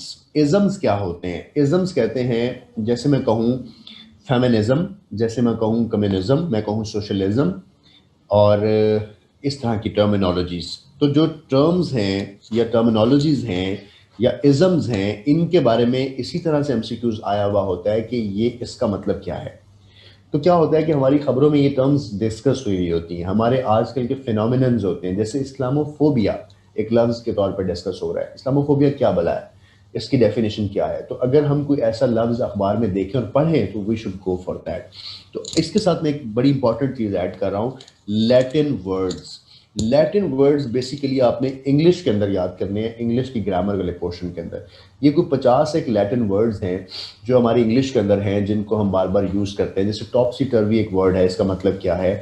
तो इस तरह के जो वर्ड्स हैं, इनका वो सवाल हमसे पूछता है कि क्या है। जब आप न्यूज़पेपर पढ़ोगे कहीं ना कहीं इन लैटिन वर्ड्स का इस्तेमाल होगा। मुझे ना दोनों सीआर्स मेरा सर खाते रहिएगा जब तक मैं आपको प्रोवाइड ना करूँ ये। मुझे आपने बताना है, मेरे पास जो इंग्लिश की प्रिपरेशन हुई हुई थी अपने सीएसएस के पॉइंट ऑफ व्यू से, मैं उन नोट्स में ना मेरे पास कोई 50 से 60 लैटिन वर्ड्स मैंने अलहदा से सॉर्ट आउट करके रखे हुए थे। I share it to you guys, और उसको आपने अलहदा से याद कर लेना कि इसका मतलब क्या है, इसका मतलब क्या है। उम्मीद है कि आप लोग को मैं प्रोवाइड कर दूंगा। लेकिन अखबार के अंदर जब हम पढ़ रहे होते हैं तो किस तरह के लफ्ज आते हैं? एक लफ्ज आता है एड हॉक, और आप में से जो जो लॉयर्स बच्चे उनको पता होगा एड हॉक का मतलब, आप लोगों को पता है टेम्प्रेरी अपॉइंटमेंट्स को कहते हैं। एड हॉक का मतलब है कि ऐसी अपॉइंटमेंट जो आप टेम्प्रेरी बेस पे किसी करते हैं, लेकिन आप एड हॉक का लफ्ज पढ़ के आगे गुजर जाते हैं। तो नीचे जवाब के अंदर इसकी 5 ऑप्शन दी होंगी सवाल की कि एड हॉक का मतलब है ये। एड हॉक का मतलब वो क्यों पूछ रहा है, टर्मिनोलॉजीज की मीनिंग्स क्यों पूछ रहा है, बिकॉज ये डिस्कस होती हैं। एक लफ्ज है इंतिफादा, जो कि इसराइल के साथ डिस्कस होगा कि जो उनकी फ्रीडम फाइटर मूवमेंट है वहाँ पे लफ्ज यूज होता है। तो अखबारों के अंदर ये चीज़ें आपको आएंगी, राइट। इसी तरह एक लफ्ज है आपका स्टेटस को। अब स्टेटस को बहुत दफ़ा अखबार में इस्तेमाल हुआ है, इसका मतलब क्या है? तो आपको ऐसी टर्मिनोलॉजीज जो आपकी कॉमन इंग्लिश लैंग्वेज नहीं में आती हैं, आपने उनको अलहदा से अपने उन 10 पेपर्स जो मैंने आपको सॉर्ट कराए हैं उसके ऊपर एक ही पेपर बना लें, जिसका मतलब होगा ये स्टे ऑर्डर भी समटाइम प्रेजेंट सिचुएशन के अंदर जो चीज़ें आ रही हैं। स्टे ऑर्डर तो खैर एक ईजी वर्ड है, लेकिन अब बाय कैमरल जैसे एक लफ्ज़ है कि बाय कैमरा मीटिंग हुई या इन कैमरा मीटिंग हुई, इसका मतलब क्या है? तो आपके घर में कोई बड़ा होगा और उससे भी आप इस बात को पूछ सकते हैं कि इसका मतलब क्या है। वरना आप लोगों के पास एक डिक्शनरी है, मैं आप लोगों की इधर चैट में लिख देता हूँ, मैरियम वेबस्टर के नाम से। उस डिक्शनरी में जाकर आप अपने उस चीज़ के बारे में आंसर ले सकते हैं कि इसका क्या मतलब है, और उसके बारे में आप जान सकते हैं कुछ भी चीज़ें जो भी आपको। तो आप लोगों ने अपने करंट अफेयर के अंदर उन इज़म्स को ज़रूर एक दफ़ा गो थ्रू करना है, और यूजुअली जो हेडिंग आई हुई होगी वो एक टफ वर्ड होगा, वहां से आपको ये बात पता चलेगी। अच्छा, एक चीज़ जो इस एरिया में लास्ट है वो है हमारी पॉलिटिकल पार्टीज़। हमारी पॉलिटिकल पार्टीज़ जो हैं कौन कौन सी हैं आप लोग को पता है, और उन पॉलिटिकल पार्टीज़ की नंबर ऑफ सीट्स कितनी है इन पार्लियामेंट, राइट। अब जैसे जीबी फाटा का इलेक्शन हुआ है, तो जीबी फाटा के इलेक्शन के अंदर 24 सीटों पे इलेक्शन हुआ है, लेकिन 23 लोगों ने उस पर विन किया है, राइट। तो एक सीट पे भी इलेक्शन होना बाकी है। तो इसमें किस पार्टी ने कितनी सीट्स ली हैं, तो ये सारी चीज़ें आपकी करंट डिबेट्स में। अच्छा, ये कुछ एरियाज हैं जो जस्ट मैंने मेंशन किए, वन बाय वन को साथ में एलैबोरेट किया है। अब अखबार के अंदर मैंने आपको इन तमाम एरियाज़ को दिखाना है कि ये एरियाज़ किस किस जगह पे अखबार में आते हैं और किस किस जगह से हम अखबार में इनको पढ़ते हैं, राइट। हम कैमरा ऑन करेंगे और उसके ऊपर डॉन न्यूज़पेपर मैंने मंगवाया, उसके ऊपर आपको ये सारी चीज़ें one by one go through करवाता हूँ, दिखाता हूँ। 5 मिनट के अंदर फिर हम इस करंट अफेयर को वाइंड अप करेंगे और फिर हम नेक्स्ट पोर्शन की तरफ चल जाते हैं। आप लोग अब ब्रेक लोगे मेरे साथ, मुझे भी यस ब्रेक चाहिए। उसके बाद हम इसको स्टार्ट करेंगे। 7:48 हो रहे हैं, 5 मिनट की ब्रेक नहीं लेंगे, हम 12 मिनट की ब्रेक लेंगे। हम 8 PM क्लास को राइट ज्वाइन करेंगे दोबारा। ठीक हो गया?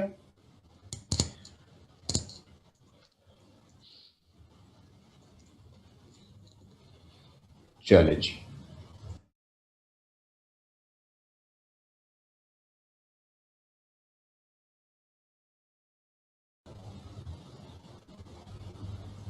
अस्सलाम वालेकुम, मेरी आवाज़ मेरे ख्याल आप लोग को आ रही है। डॉन न्यूज़पेपर मेरे पास है, मैं इसको एलैबोरेट करने के लिए कैमरे के साथ हूँ। आप लोग कैमरा एक दफ़ा ऑन करेंगे, यानी अपना नहीं ऑन करेंगे, लेकिन जो कैमरे वाली तस्वीर आपके पास है उसको देख लीजिएंगे। ऑल राइट, गुड, ठीक है जी। हाँ जी, दीदार हो गया, क्योंकि क्लास में हमें बोर्ड और बाकी चीज़ें यूज़ करनी होती हैं, तो इसलिए हम उसकी तरफ नहीं आते हैं। अच्छा, डॉन न्यूज़पेपर को मैं क्यों रिकमेंड कर रहा हूँ? पहली बात ये कि ज़िंदगी में जब हम कभी कुछ अच्छा पहनते हैं तो हम क्यों अच्छा पहनते हैं? ताकि हम किसी को अच्छा दिखें। और वो जो परवीन आपकी गली में रहती है, जब आप उसके पास से गुजरते हैं अम्मी का परफ्यूम लगाकर, तो उसको इम्प्रेस करने के लिए गुजरते हैं ना, कि हम अच्छा परफ्यूम लगाएंगे कि तो लोगों को अच्छा लगेगा, अच्छी खुशबू आएगी लोगों को। अच्छा, हम अपनी जेब में रुमाल रखेंगे तो अच्छे लगेंगे, और वक्त के साथ साथ फिर हम अपने बालों में जेल और फिर हम अपने बाकी मामलात अच्छे करने की कोशिश कर रहे होते हैं। तो हर शख्स की ये फितरी ख्वाहिश है कि वो अच्छा लगे और वो अच्छा दिखे। तो जब आप अच्छा लगते हैं तो सिर्फ अच्छा लगने से या अच्छे कपड़े पहन लेने से आप अच्छे नज़र नहीं आते हैं, राइट। आप अगर अच्छा बोलते नहीं हैं अगर आप अपने विजडम को, अपने इंटेलेक्ट को अपने कपड़ों के साथ मैच नहीं करते हैं तो आप कभी भी एक पर्सनालिटी पैकेज के तौर पे किसी के लिए अच्छे नज़र नहीं आते हैं। सो जब आप 100 नंबर का एग्ज़ाम क्वालिफाई करते हैं और 100 नंबर का एग्ज़ाम क्वालिफाई करने के बाद इंटरव्यूअर के सामने बैठे हुए होते हैं और उसके सामने आपको बात नहीं करनी आती, उसके सामने आप अपनी जो इंग्लिश है वो पंजाबी में बोलते हैं, उसके सामने आप सही वोकैबुलरी का इस्तेमाल नहीं करते हैं। I used to give the example कि जब आप ये बात करें कि डैम्स के स्पिलवेज जो हैं वो ख़राब हो गए हैं, आप कहना ही चाह रहे होंगे डैम के पुश्ते ख़राब हो गए, आप कहना ही चाह रहे होंगे जिस जगह से डैम का पानी बाहर निकलता है उस पानी को हम स्पिलवे कहते हैं। ये बात आपको कैसे पता चलेगी कि इसको स्पिलवे कहते हैं? जब आप अखबार पढ़ते हो, जब आप रीडिंग करते हो, जब आप कोई चीज़ अपनी नॉलेज में इजाफा करते हो तो आप उस चीज़ की टेक्निकल टर्म सीखते हो, और टेक्निकल टर्म जो है वो आपको इंटेलेक्चुअली ग्रूम कर रही होती है ताकि आप जब उसको किसी जगह पर डिबेट करो तो ये जस्टिफाई हो कि आप एक लिटरेट शख्स है। आप जब अच्छा बोल रहे होते हैं तो आपको, अगर लोग आपकी तरफ देख ना रहे हो तो वो ये बात परसीव करते हैं आपके बारे में कि यार ये शख्स लिटरेट शख्स है। तो जब हम अपनी ज़िंदगी में अगर हम अपडेट नहीं है, I use to say this is in class as well, कि अगर आपने अपनी ज़िंदगी में अपने आप को अक्ले कुल समझ लिया है या आपने समझ लिया कि मैं बड़ा ज़हीन हूँ, मैं बड़ा वाइज हूँ, मैं थोड़ा बड़ों की तरह फैसले कर लेता हूँ तो मुझे कोई ना समझाए, तो बेसिकली आपकी जो डेथ है वो हो चुकी होती है। तो आपकी इंटेलेक्चुअल डेथ हो चुकी होती है, आप ज़िंदगी जी रहे होते हैं सिर्फ अपनी तबाही मौत तक के जब तक आपने रहना है। लेकिन अगर आपने ग्रूम करना है, अगर आपने ज़िंदगी में आगे जाना है तो आपको चीज़ों को रीड करना है, आपको अपने आप को अपडेट करना है, आपको मुआशरे के साथ रहना है। जिस चीज़ पर आपने बात करनी है इस तरह से बात करनी है कि आपको लगे कि आप उसी चीज़ के अंदर एक्सपर्ट हैं। और ये चीज़ आपको कहाँ से समझ आएगी? I should say one thing to all of you, advise all of you, कि आप अपने घर में एक बुक जो है अपने साथ ज़रूर कैरी किया करें। बेशक उसको एक साल में पढ़ें, यानी रोज़ उसका बेशक एक सफ़ा पढ़ें, लेकिन एक किताब ज़रूर रखें। क्यों? क्योंकि आप अपने अंदर डेली बेसिस पे कोई इंफॉर्मेशन का ज़ख़ीरा ऐड करें। अगर आप ऐड करेंगे तो आप हर गुजरते दिन के साथ अपने आप को ग्रूम कर रहे होंगे। लेकिन अगर एक लम्हे के लिए सोचिए, अगर आपके दिन की पूरी एक्टिविटीज़ में कोई ऐसी एक्टिविटी नहीं है तो ना तो आप ग्रूम हो रहे हैं, आप ना तो डेवलप हो रहे हैं, आप वहाँ पर स्टॉप हो गए। तो आप जब अखबार से बाहर भागने की कोशिश करते हैं तो बेसिकली आप अपने नॉलेज को अपडेट करने की बात नहीं कर रहे होते, आप उसकी तरफ जाने की बात नहीं कर रहे होते। अखबार पढ़ेंगे तो आपको पता लगेगा कि डैम्स के स्पिलवे होते हैं, अखबार पढ़ेंगे तो आपको पता लगेगा कि मिलियन एकड़ फीट का लफ्ज़ जो है डैम्स के अंदर मौजूद पानी के लिए इस्तेमाल होता है। आप जब अखबार पढ़ेंगे तो आपको पता चलेगा कि इस टर्मिनोलॉजी को मैंने लोड शेडिंग के साथ यूज़ करना है, सोशल डिस्टेंसिंग को मैंने इस जगह पे इस्तेमाल करना है, तो फिर वो लफ्ज़ आपकी ज़िंदगी का एप्टीट्यूड बनना शुरू हो जाते हैं। एक मैंने डिक्शनरी आप लोगों को बताई थी, मैरियम वेबस्टर। मैरियम वेबस्टर की स्पेलिंग है MERRIUM, Mariam Webster. Let me right here, Mariam Webster, Mariam Webster, right, ये मैंने लिखा। अब ये डिक्शनरी आपके पास हर वक्त होनी चाहिए कि दुनिया में जब भी आप कोई लफ्ज़ नया सुने ना, पहली दफ़ा आपने इस डिक्शनरी में लिखना है इसको जस्ट, और इसके अंदर एक वॉल्यूम आइकन है, आपने सुनना है इसको कि कैसे बोला जा रहा है और वो सही प्रोनाउंसिएशन होगी। तो आप जब लफ्ज़ को सही अदा नहीं करते तो आपके पहने हुए अच्छे कपड़े आप पर सूट नहीं करते। फिर वो तेरी मेहरबानी वाली ऐड आपको याद है? उस ऐड में भी आप वो लड़की कहती है तेरी मेहरबानी, तो अच्छे पहनावे पे नहीं ले जाते लोग आपकी पर्सनैलिटी के पैकेज से इंप्रेस होते हैं। So right pronunciation of the word आपको जस्टिफाई करेगी कि you are a literate person. अब जैसे एक लफ्ज़ है फोटोग्राफी, सिंपल लफ्ज़ है, हम कहते हैं यार मैं फोटोग्राफी करा लेता हूँ। So the word is photography. So अगर आप इसकी सही टर्म, जब जिंदगी में पहली दफा ये वर्ड आपने सुना था तो आप इसको एक्यूरेट करते अपने दिमाग में कि इसकी एक्चुअल प्रोनाउंसिएशन क्या है, तो आपका मुंह फिर वही बोलता। लेकिन जब आप वहां से पढ़े बगैर खुद उसको रीड कर रहे होते हो तो फिर आप उसकी गलत प्रोनाउंसिएशन पढ़ रहे होते हो, और फिर आप इंटरव्यूअर में भी सामने ये बोल रहे होते हो, और फिर आप किसी मजमे में या किसी जगह पे बोल रहे होते हो तो आप ऐसे ही बोल रहे होते हो। एक लफ्ज़ है कॉन्फिडेंस। आप अक्सर इस चीज़ पे डिबेट कर रहे होते हो कि मेरे अंदर कॉन्फिडेंस नहीं है, लेकिन कॉन्फिडेंस बिल्कुल एक छोटी सी डिस्कशन से हमें क्लियर हो जाता है कि हम किसी शीशे के आगे ठहर कर बात करने से कॉन्फिडेंस नहीं आता है। These practices are not sufficient to build your confidence। आप किस तरह से कॉन्फिडेंस लाते हैं? आप इस तरह से लाते हैं कि अगर आप घर में किसी छोटे बच्चे से बात करें तो आपको फील होता है कि यार मैं इससे बात करते हुए तो परेशान नहीं होता, मैं इससे बात करते हुए तो मैं हेजिटेट नहीं होता। ऐसा क्यों कर रहे होते हैं आप?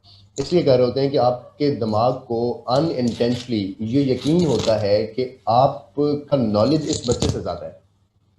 आपको अनइंटेंशनली आपको अपने ऊपर यकीन होता है कि यार जो मैं कह रहा हूं वो मैं ठीक कह रहा हूं, या जो सामने वाला बंदा है या जो बच्चा है ये मुझे चैलेंज नहीं कर सकता और मुझे सुन रहा है बैठ के, राइट? तो ये है आपका कॉन्फिडेंस। इससे आपको कॉन्फिडेंस आता है। इसका मतलब ये हुआ कि कॉन्फिडेंस का ताल्लुक इस बात से है कि अगर आप एनरिच्ड हैं विद नॉलेज, अगर आपके अंदर नॉलेज ज्यादा है, अगर आप चीजों पे अपडेटेड हैं, अगर आप चीजों पे एक्यूरेट हैं, तो आपका ये सवाल एक साइड पे चला जाएगा कि आप नॉलेज कि आप कॉन्फिडेंट हैं या नहीं। आप उस चीज को बताते वक्त खुद ये फील कर रहे होंगे कि लोग आपसे मुस्तफीद हो रहे हैं।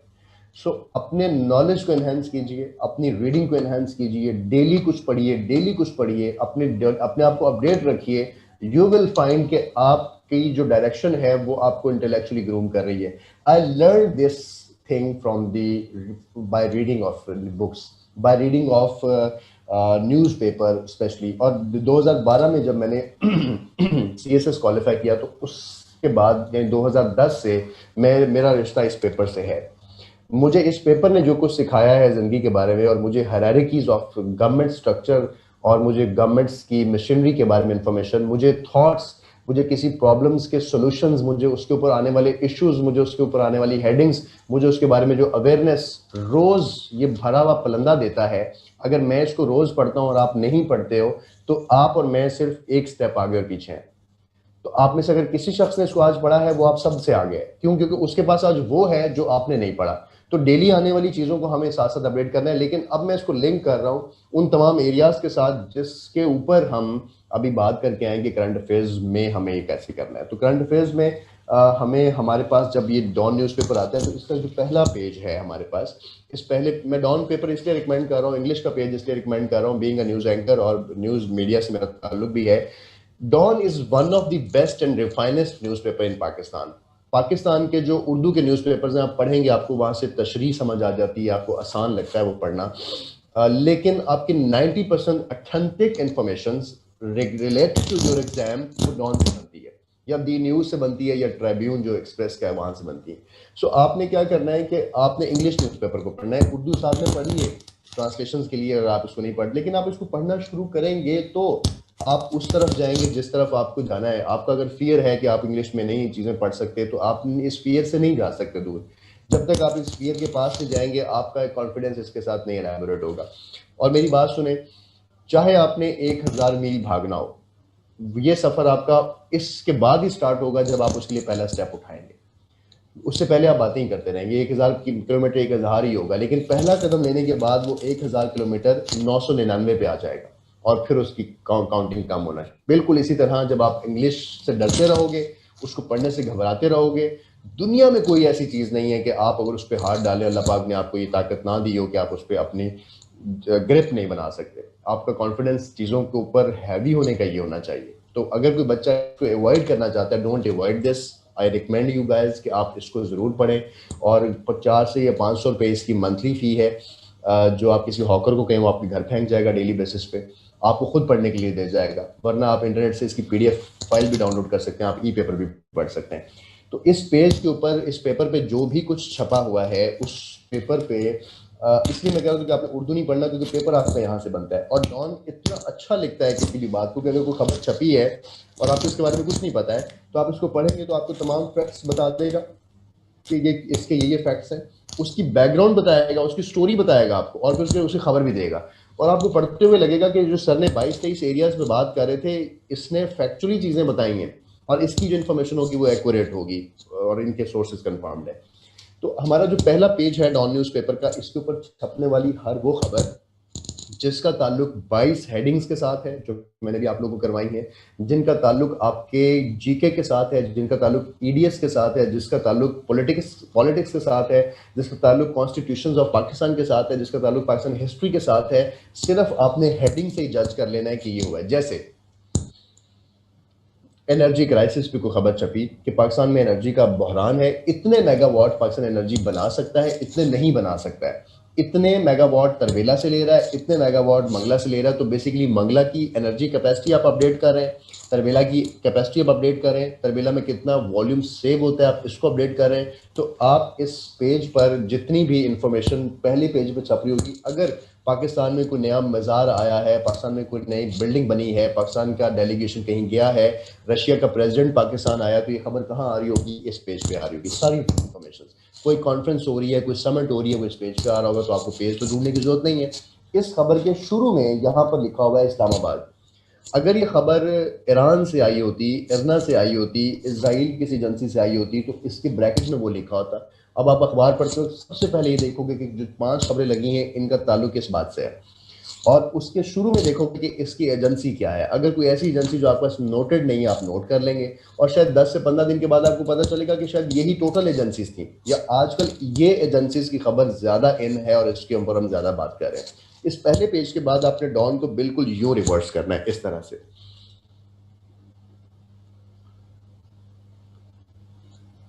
ठीक है, अब ये जो हमारे पास नेक्स्ट सेकंड पेज है हमारा, ये इस पेज के ऊपर वो खबर आएगी जिसको यहाँ जगह नहीं मिली, या जो कल की खबर थी और वो यहाँ पर आ रही थी, वो खबरें यहाँ पे आएंगी।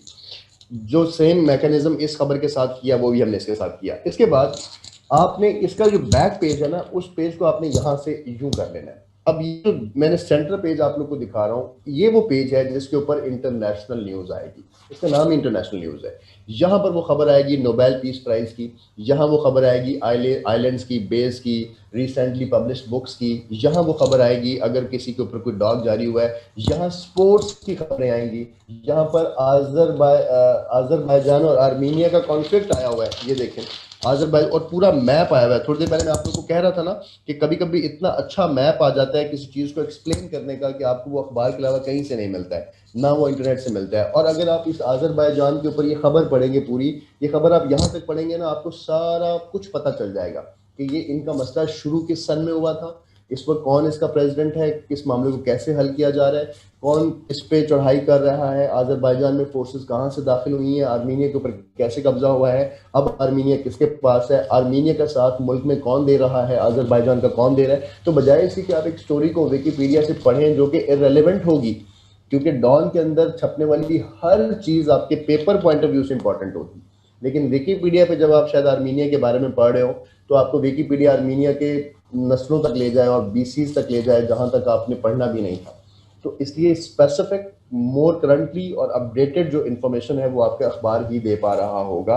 अच्छा, इसके बाद इन अखबारों के ऊपर कुछ अच्छी तस्वीर, अच्छे ग्राफ्स, अच्छे मैप्स, अच्छे स्केड्यूल्स और अच्छी रैंकिंग्स आ जाती हैं। अच्छा, इसका इस पेज पे तो समटाइम्स ये इस पे तो इस दफ़ा ऐड आ गया, वरना यूजली ऐड इस पे नहीं आया होता है। यहाँ पर ही वो ग्राफ्स आए होते हैं कि इस वक्त न्यूक्लियर टेक्नोलॉजी के अंदर कौन सा मुल्क आगे है, कौन सा पीछे है। इन 3 पेपर्स के बाद आपने और कुछ भी नहीं करना, आपने डॉन के बिल्कुल सेंटर वाले पेज पे आ जाना है, जो कि ये वाला पेज है। ये बिल्कुल सेंटर में होता है ये पेज, ये बिल्कुल सेंटर में। इस पेज को हम एडिटोरियल का पेज कहते हैं। इसके ऊपर सिर्फ आपने वो स्टोरी पढ़नी है जिस चीज़ के बारे में आप इंफॉर्मेशन लेना चाहते हैं।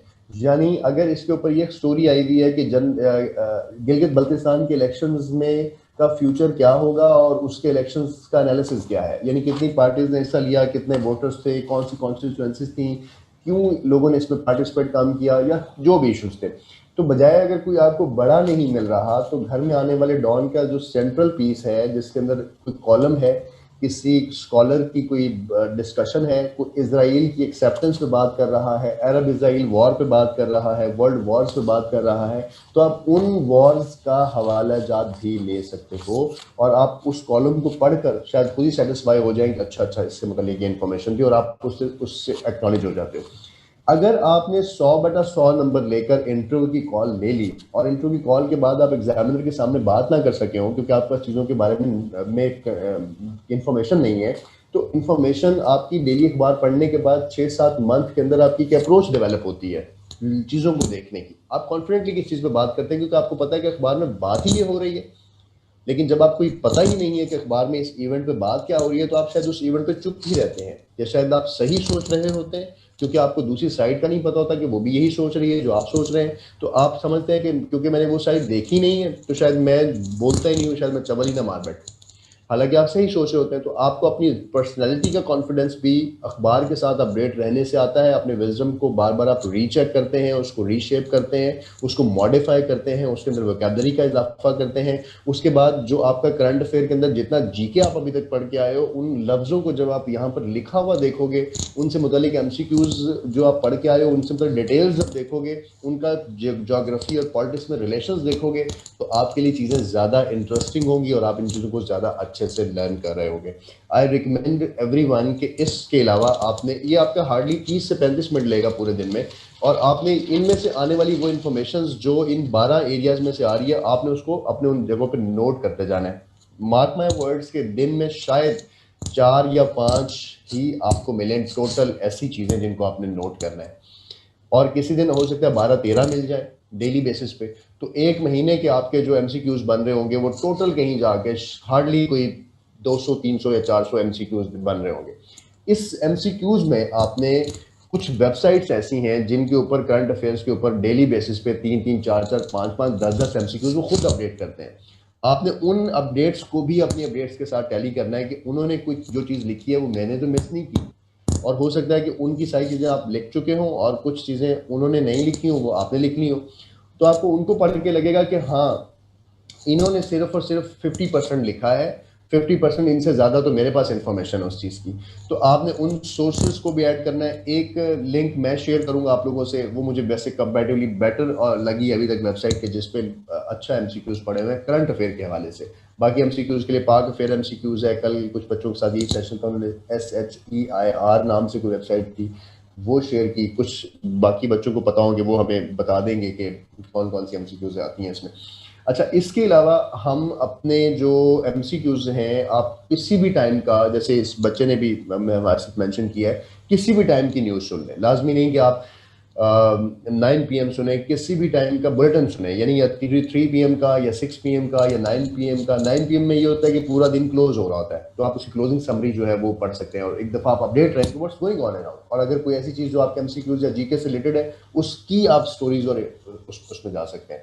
एक क्वार्टर मैगजीन आता है शायद वर्ल्ड टाइम्स का, और एक दो और हैं जिनके 3 मंथ्स के बाद या मंथली मैगजीन्स आते हैं, तो उनके अंदर भी कंपैटिटिव एग्जाम्स को मेंशन करते हुए दिमाग में वो कुछ एरियाज की करंट अफेयर्स देते हैं उस मंथ के। तो आपने पिछले 12 मंथ के एमसीक्यूज मंथ वाइज कलेक्ट करने हैं कि जनवरी के क्या एमसीक्यूज थे, मार्च के क्या एमसीक्यूज थे, कोरोना मार्च में आया था पाकिस्तान में, उस वक्त क्या हैपनिंग्स थी, उसके बाद अप्रैल, मई, जून, जुलाई, अगस्त। अच्छा, आपको इसी में पता चलेगा पाकिस्तान का इन्फ्लेशन रेट कितना है। आपको ये पढ़ के पता चलेगा कि IDB जो IMF है, जो ADB है, एशियन डेवलपमेंट बैंक है, उसका पाकिस्तान के साथ जो उसने कर्जा दिया है पाकिस्तान को, वो कितना दिया है। वो $300 मिलियन दिया है, वो $350 मिलियन दिया है, वो $200 मिलियन दिया है।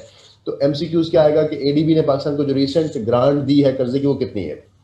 क्योंकि आपने यहाँ से पढ़ा होगा तो आपका वो तरीका ठीक होगा।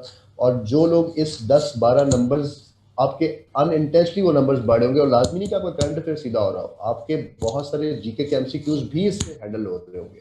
तो एंड आई होप कि आप अगर इस चीज़ को आप शुरू करें। एक इंपॉर्टेंट चीज़ ये कि बुक रिव्यू के ऊपर समटाइम्स इस तरह से पूरे मैगजीन्स या कुछ आर्टिकल्स स्पेशली ये दे देते हैं हमें, ठीक है। अब इनके अलावा एक डॉन के अंदर एक और पेपर होता है, इसके अंदर यूँ लगा हुआ होता है, उसको कहते हैं मेट्रोपॉलिटन। अगर आप पंजाब से बिलोंग करते हैं तो पंजाब के एरियाज़ के एमसीक्यूज का पोर्शन होता है वो। अगर आप सिंध से बिलोंग करते हैं तो कराची का मेट्रोपॉलिटन होता है, बलूचिस्तान का होता है, KP में KP का होता है, तो मुल्तान में वो मुल्तान का एरिया होता है। तो क्योंकि आपका पंजाब का पेपर है, आपके पास डॉन का पेपर भी पंजाब का आएगा, तो आपने पंजाब के डॉन के न्यूज़पेपर में पंजाब से रिलेटेड भी इंफॉर्मेशन आ रही होती है, वो 2-3 पेजेस होते हैं। तो आपने डॉन को इतना पढ़ने के बाद, जितना मैंने बताया 30 मिनट्स के देने के बाद, आपने हर पेज पर छपी हुई तस्वीर जरूर देखनी है कि उस तस्वीर में क्या छपा हुआ है। उस तस्वीर में ग्राफ आया हुआ है, उस तस्वीर को देखेंगे तो शायद उस तस्वीर के नीचे जो उसकी डिस्क्रिप्शन दी होती है वो कोई MCQs भी हो सकता है। उस तस्वीर के नीचे लिखा होगा कि ये नासा ने फर्स्ट टाइम जो रॉकेट खला में भेजा है वो ये है, ये उसकी तस्वीर जारी की गई है। तो वो जो नीचे डिस्क्रिप्शन लिखी होगी, जिसको हम पिक्टोरियल कहते हैं, वो हमारा MCQs होगा। तो वहाँ पर वो जो टिकट जारी करेगा पोस्ट ऑफिस पाकिस्तान का, उसकी तस्वीर होगी, चागी पहाड़ियों की तस्वीरें होंगी, आपके फिजिकल रीजन्स की तस्वीरें होंगी, तो और बॉर्डर की तस्वीरें होंगी, पाकिस्तान कश्मीर के दरमियान इश्यूज़ की तस्वीरें होंगी, उन मैप्स की तस्वीरें होंगी, तो आप अपनी चीज़ों को मज़ीद अपडेट भी कर रहे होंगे और आगे जा रहे होंगे। आई होप कि आज के सेशन के बाद हम अपने करंट अफेयर को टू बी कॉन्टीन्यूड की स्ट्रेटजी से आगे आने वाले अखबारों को पढ़ पढ़ कर अपडेट करेंगे। ऐसा नहीं है कि मैं कहूँ कि ये करंट अफेयर के एमसीक्यूज याद कर लें, क्यों? क्योंकि जो कल होना है वो कल का करंट अफेयर का एमसीक्यूज है। तो ये एक फ्यूचरली ये जो सिर्फ करंट अफेयर का एरिया है ना, ये हमें डेली बेसिस पे अपडेट करना है। ये फोरकास्टेड चीज़ें हैं जो हमें आगे लेके चलनी है साथ साथ। लेकिन अब आपने थोड़ा रिवर्स भी जाना है, इस मंथ के एमसीक्यूज कलेक्ट करने हैं जो अभी तक हैपनिंग हुई है, और इससे पिछले मंथ के कलेक्ट करने हैं और पिछले मंथ के कलेक्ट करने हैं। तो जिस बच्चे ने 2020 पूरा कलेक्ट करना है और 2019 पूरा कलेक्ट करना है, तो आप फिर बहुत ज़्यादा कॉन्फिडेंटली पेपर में बैठ रहे होंगे कि आपको एमसीक्यूज में ये जो 10 एरियाज हैं, आपके पास ये स्किल है कि आप इसमें आगे जा सकते हैं। और जो अगला दिन शुरू हो रहा है, अब अगला ईयर शुरू हो रहा है, तो हर साल की हम एक रेजोल्यूशन बनाते हैं कि अगले साल हम क्या करेंगे। तो अपने अगले साल की रेजोल्यूशन बनाइए कि आप अगले साल एक most updated, most developed, most groomed person होंगे। उसके लिए आपको क्या करना है? पहला काम तो आपको अखबार पढ़नी और अपने आप को अपडेट रखना है। दूसरा काम, अपने कुछ रीडिंग्स हैं जो आपने ज़िंदगी में इस ही अगले साल में करनी है। और उसके बाद आपकी कोई पर्सनल रेजोल्यूशन हो सकती हैं, आपने शादी करनी है, आपने कोई कारोबार करना है, आपने माँ बाप के लिए कुछ करना है, कोई ज़िंदगी में कोई अच्छा काम करना है, किसी के घर को आबाद करना है, किसी फैमिली को आबाद करना है, किसी एक शख्स की पढ़ाई का खर्चा उठाना है, या कोई भी आपकी रेजोल्यूशन हो सकती है जो आप अगले साल की रेजोल्यूशन बनाएंगे। उस रेजोल्यूशन में 2 रेजोल्यूशन मेरी तरफ से ले लीजिए, 2 वादे मेरी तरफ से आपने अपने अगले साल में ऐड करने हैं। एक तो आपने अपने आप को ग्रूम्ड और एक डेवलप्ड और पर्सन बनाने की तरफ जाना है, पर्सनैलिटी ग्रूमिंग की तरफ जाना है, और उस पर्सनैलिटी ग्रूमिंग में अखबार आपका रोल प्ले करेगी और it will help you in your GK as well. और सेकंड कि आपने कुछ बुक्स का ज़ख़ीरा पढ़ना है, अपने इंटरेस्ट के मुताबिक हिस्ट्री पढ़नी है, जिन बुक्स के ऊपर आप एमसीक्यूज पढ़ते हैं उन बुक्स को पढ़ना है, पॉलिटिकल पढ़ना है, वॉर्स को पढ़ना है, डॉक्यूमेंट्रीज देखें, सीजन देखें, ताकि आपको चीज़ें जो है वो अपडेट करें। अपना रखेंगे आप लोग बहुत सा ख्याल। 2-3 क्वेश्चंस आप लोगों के लेता हूँ और बस उसके बाद फिर आज का सेशन हम ऑफ करेंगे। कल का सेशन इंशाल्लाह हमारा लास्ट सेशन होगा, और कोशिश यही होगी कि कल सब चीज़ें ख़त्म कर दूँ। बहुत छोटे छोटे एरियाज़ हैं जो उनको मैं आइडेंटिफाई कर दूंगा आप लोगों को कि ये एरियाज़ भी अलग से आपने करने होते हैं, थोड़े से आसान कर दूंगा। आई नो कि आप लोग अभी खुद करने बैठेंगे तो it will take time. Urdu के ऊपर मैं 2 मिनट की बात करूँगा। उर्दू के ऊपर हैं 4 एरियाज़ जहाँ से आपके सवाल आने हैं। उर्दू हमारा एक पूरा एरिया है जहाँ पे सवाल आने हैं, और मैं उसको टाइप करता हूँ। मैं भी आप लोगों के सवाल लेता हूँ। मैं यहाँ टाइप कर रहा हूँ। पहला एरिया है, उसको हम कहते हैं पर्सनालिटीज़। उर्दू के ऊपर चार जगह से एमसीक्यूज आते हैं, राइट। पहले एरिया को मैं लिख रहा हूँ पर्सनालिटीज़। उसके बाद मेरा बच्चा हिस्ट्री एंड लिटरेचर। उसके बाद मेरा पुत्र ग्रामर और बुक्स। क्या बकवास, ये जो बच्चे ऊपर से आ जाते हैं ना, बुक्स। अच्छा, ये मैं 4 एरियाज मेंशन कर रहा हूँ। प्रीवियस स्क्रीन तो शायद इस पे नहीं होगी क्योंकि मैं सेशन में आउट हो गया था। ये जो मैंने 4 एरियाज शेयर किए हैं, personalities, history and literature, grammar and books, आपके जो एमसीक्यूज उर्दू के आते हैं ना, वो इन 4 एरियाज में से आते हैं। पर्सनालिटी से मुराद के हबीब जालिब कौन था, मिर्ज़ा गालिब कौन था, मिर्ज़ा गालिब कब पैदा हुए, उसका नाम क्या था, उसका वो तखल्लुस क्या था, सॉर्ट ऑफ थिंग्स। अच्छा, हिस्ट्री एंड लिटरेचर में कि उर्दू अदब का आगाज़ कब से हुआ, इसके अंदर कौन सी किताबें, कौन से लोग इसमें आगे शामिल हुए, कौन सी ज़ुबानें शामिल हुई, इस तरह की चीज़ें। ग्रामर के अंदर क्या आएगा कि मुसद्दस में कितने जुमले होते हैं और ग्रामेटिकल चीज़ें। और बुक्स में से ज़्यादा क्वेश्चंस आते हैं कि फ़लाँ बुक किसने लिखी, उसका ऑथर कौन था, इसका ऑथर कौन था। मैंने ये किया है कि कोई शायद 150-200 एमसीक्यूज हैं जो पास पेपर में अभी तक आए हैं। मैंने उनको अरेंज किया है इन्हीं 4 एरियाज में। पहले एरिया में लिखा है कि हमारे पास जो पहले कुछ एरियाज में पर्सनालिटी सारी चीज़ें कलेक्ट कर ली अभी तक, और हिस्ट्री अलहदा से कलेक्ट कर ली है, ग्रामर अलहदा से अरेंज कर दी है, बुक्स अलहदा से अरेंज कर दी है, और जो पेपर्स में क्वेश्चंस आए हैं उनके मुताबिक। इसमें कुछ पढ़ाने वाली चीज़ नहीं है उर्दू में, लेकिन ये सिर्फ डॉक्यूमेंट में आप लोगों से शेयर कर दूंगा टेंटेटिवली कल तक। इस डॉक्यूमेंट को पढ़ने के बाद आप लोग को ये एरिया क्लियर हो जाएगा। और जो आप खुद देखें कभी कोई एमसीक्यूज तो आप लोगों ने इसमें ऐड कर लेना, तो उर्दू हमारा यूं कवर होगा। हाँ, पोइट्री पूछते हैं, अब जैसे पोइट्री में पूछते हैं ना, तो आपने एक काम कर लेना है, पोइट्री में हमारा शगफ नहीं होता है। आपको ये तो पता होगा कि इल्लामा इकबाल किस तरह का लिखते हैं, मीर तकी मीर किस तरह का लिखता है, गालिब किस तरह का लिखता है, तो और कुछ नहीं तो उनकी किसी किसी गज़ल के आखिर में आने वाले लफ्ज़ों को दिमाग में मेमोराइज कर लें कि तकी की गज़लों में यही आखिर में आता है, गालिब की गज़लों में यही आखिर में आता है। तो आपको उनके उनके जो मिसरे हैं, उनके जो अशार हैं, उनके बारे में थोड़ी सी तुक्का मारने की सलाहियत पैदा हो जाएगी कि आप थोड़ा थोड़ा रेलिवेंट होंगे। और ये एक नंबर की भी अगर आप फाइट कर रहे होते हैं ना, तो आप बेसिकली फाइट कर रहे होते हैं फॉर द कंपटीशन। और कोई भी मुकाबला छोटा बड़ा नहीं होता है। आपकी ज़िंदगी में बड़े एम ज़रूर अल्लाह पाक ने आपको देंगे और होने भी चाहिए, लेकिन बड़ा एम रखने वाला शख्स किसी छोटे से मुकाबले को भी अच्छा सा लड़ता है। तो अगर आप लोग इतनी छोटी छोटी चीज़ों को कलेक्ट कर रहे हैं, तो अल्लाह पाक का वो बात बिल्कुल याद रखनी है कि लईसल इंसान इल्ला मासा, आप सारों में से वो अपना कर्म उस पर करेगा जो मेहनत करेगा, और जो जिस काम की मेहनत करेगा अल्लाह पाक का वादा है कि मैं उसको वो ज़रूर दे दूंगा। तो आप सब लोगों में सब लोग मेहनत कर रहे होंगे, तो कुछ लोग दिलों में इस चीज़ को सख्त जान के शायद इन चीज़ों को इग्नोर कर देंगे और कुछ नहीं करेंगे, और जो नहीं करेंगे वो उसको पसंद होंगे, क्योंकि वो अल्लाह पाक उसकी एफर्ट देख रहा होगा कि ये शख्स जो है इसकी एफर्ट ये है, तो मुझे इसको इस पर रिवॉर्ड देना है। और नमाज की जब अज़ान होती है तो अज़ान के बाद एक दुआ मांगते हैं, और उसकी आखिरी आयत में अल्लाह जो दुआ की है, हम लोग उसमें ये बात पढ़ते हैं कि अल्लाह पाक अपने वादे के ख़िलाफ़ नहीं करता है। तो जो वादा उसने आपसे कर लिया है वो उस वादे को पूरा करेगा। एंड आई होप कि आप लोग इस चीज़ पर जाकर इसको करेक्ट कर लें। That's all ji from my side from today.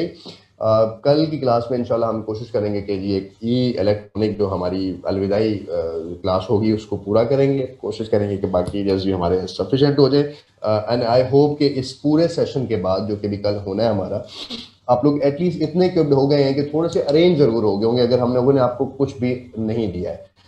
कहीं पर अरेंज होने का मतलब ये होता है कि जब अल्टीमेटली मेहनत आप लोग की होती है, हम सिर्फ चीज़ों को गाइड करके थोड़ा सा आसान कर देते हैं आप लोग के लिए, ताकि आप लोग उसकी मेहनत करें। सिर्फ हमारी क्लासेस आर नॉट सफिशेंट, हम लोगों ने शायद आपको 60 to 70% डिलीवर किया होगा। रेस्ट ऑफ द पीपल जो है, या रेस्ट ऑफ द कोर्स जो है, वो आप लोगों ने अपने एफर्ट से करना है इंशाल्लाह।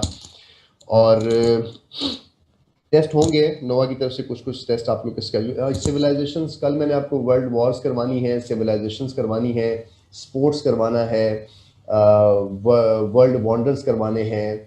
उसके बाद आप लोगों को मैंने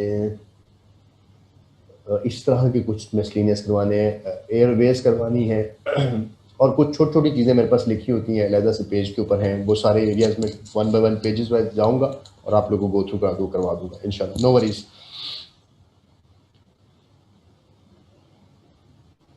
चलें जी, आबाद रहें जी, बहुत बहुत शुक्रिया, thank you very much for everyone. तुक्के लगाने की बातें कल करेंगे, और अब आप तुक्के लगाने वाले हो चुके हैं, तुक्के हम लगा रहेंगे कल। छोटी सी टिप्स हैं, कुछ बच्चे हमें अभी लीव कर गए, तो मैं चाहूँगा कि सारे बच्चे कल हो उस टाइम इस पर बात करेंगे।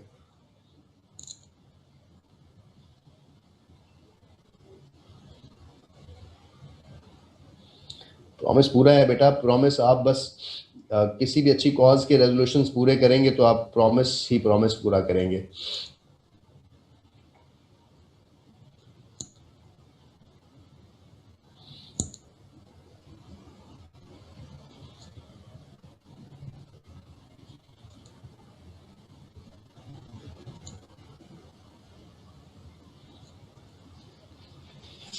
ठीक है जी, अपना ख्याल रखें, अल्लाह हाफिज़, कल मुलाकात होगी आप लोगों से।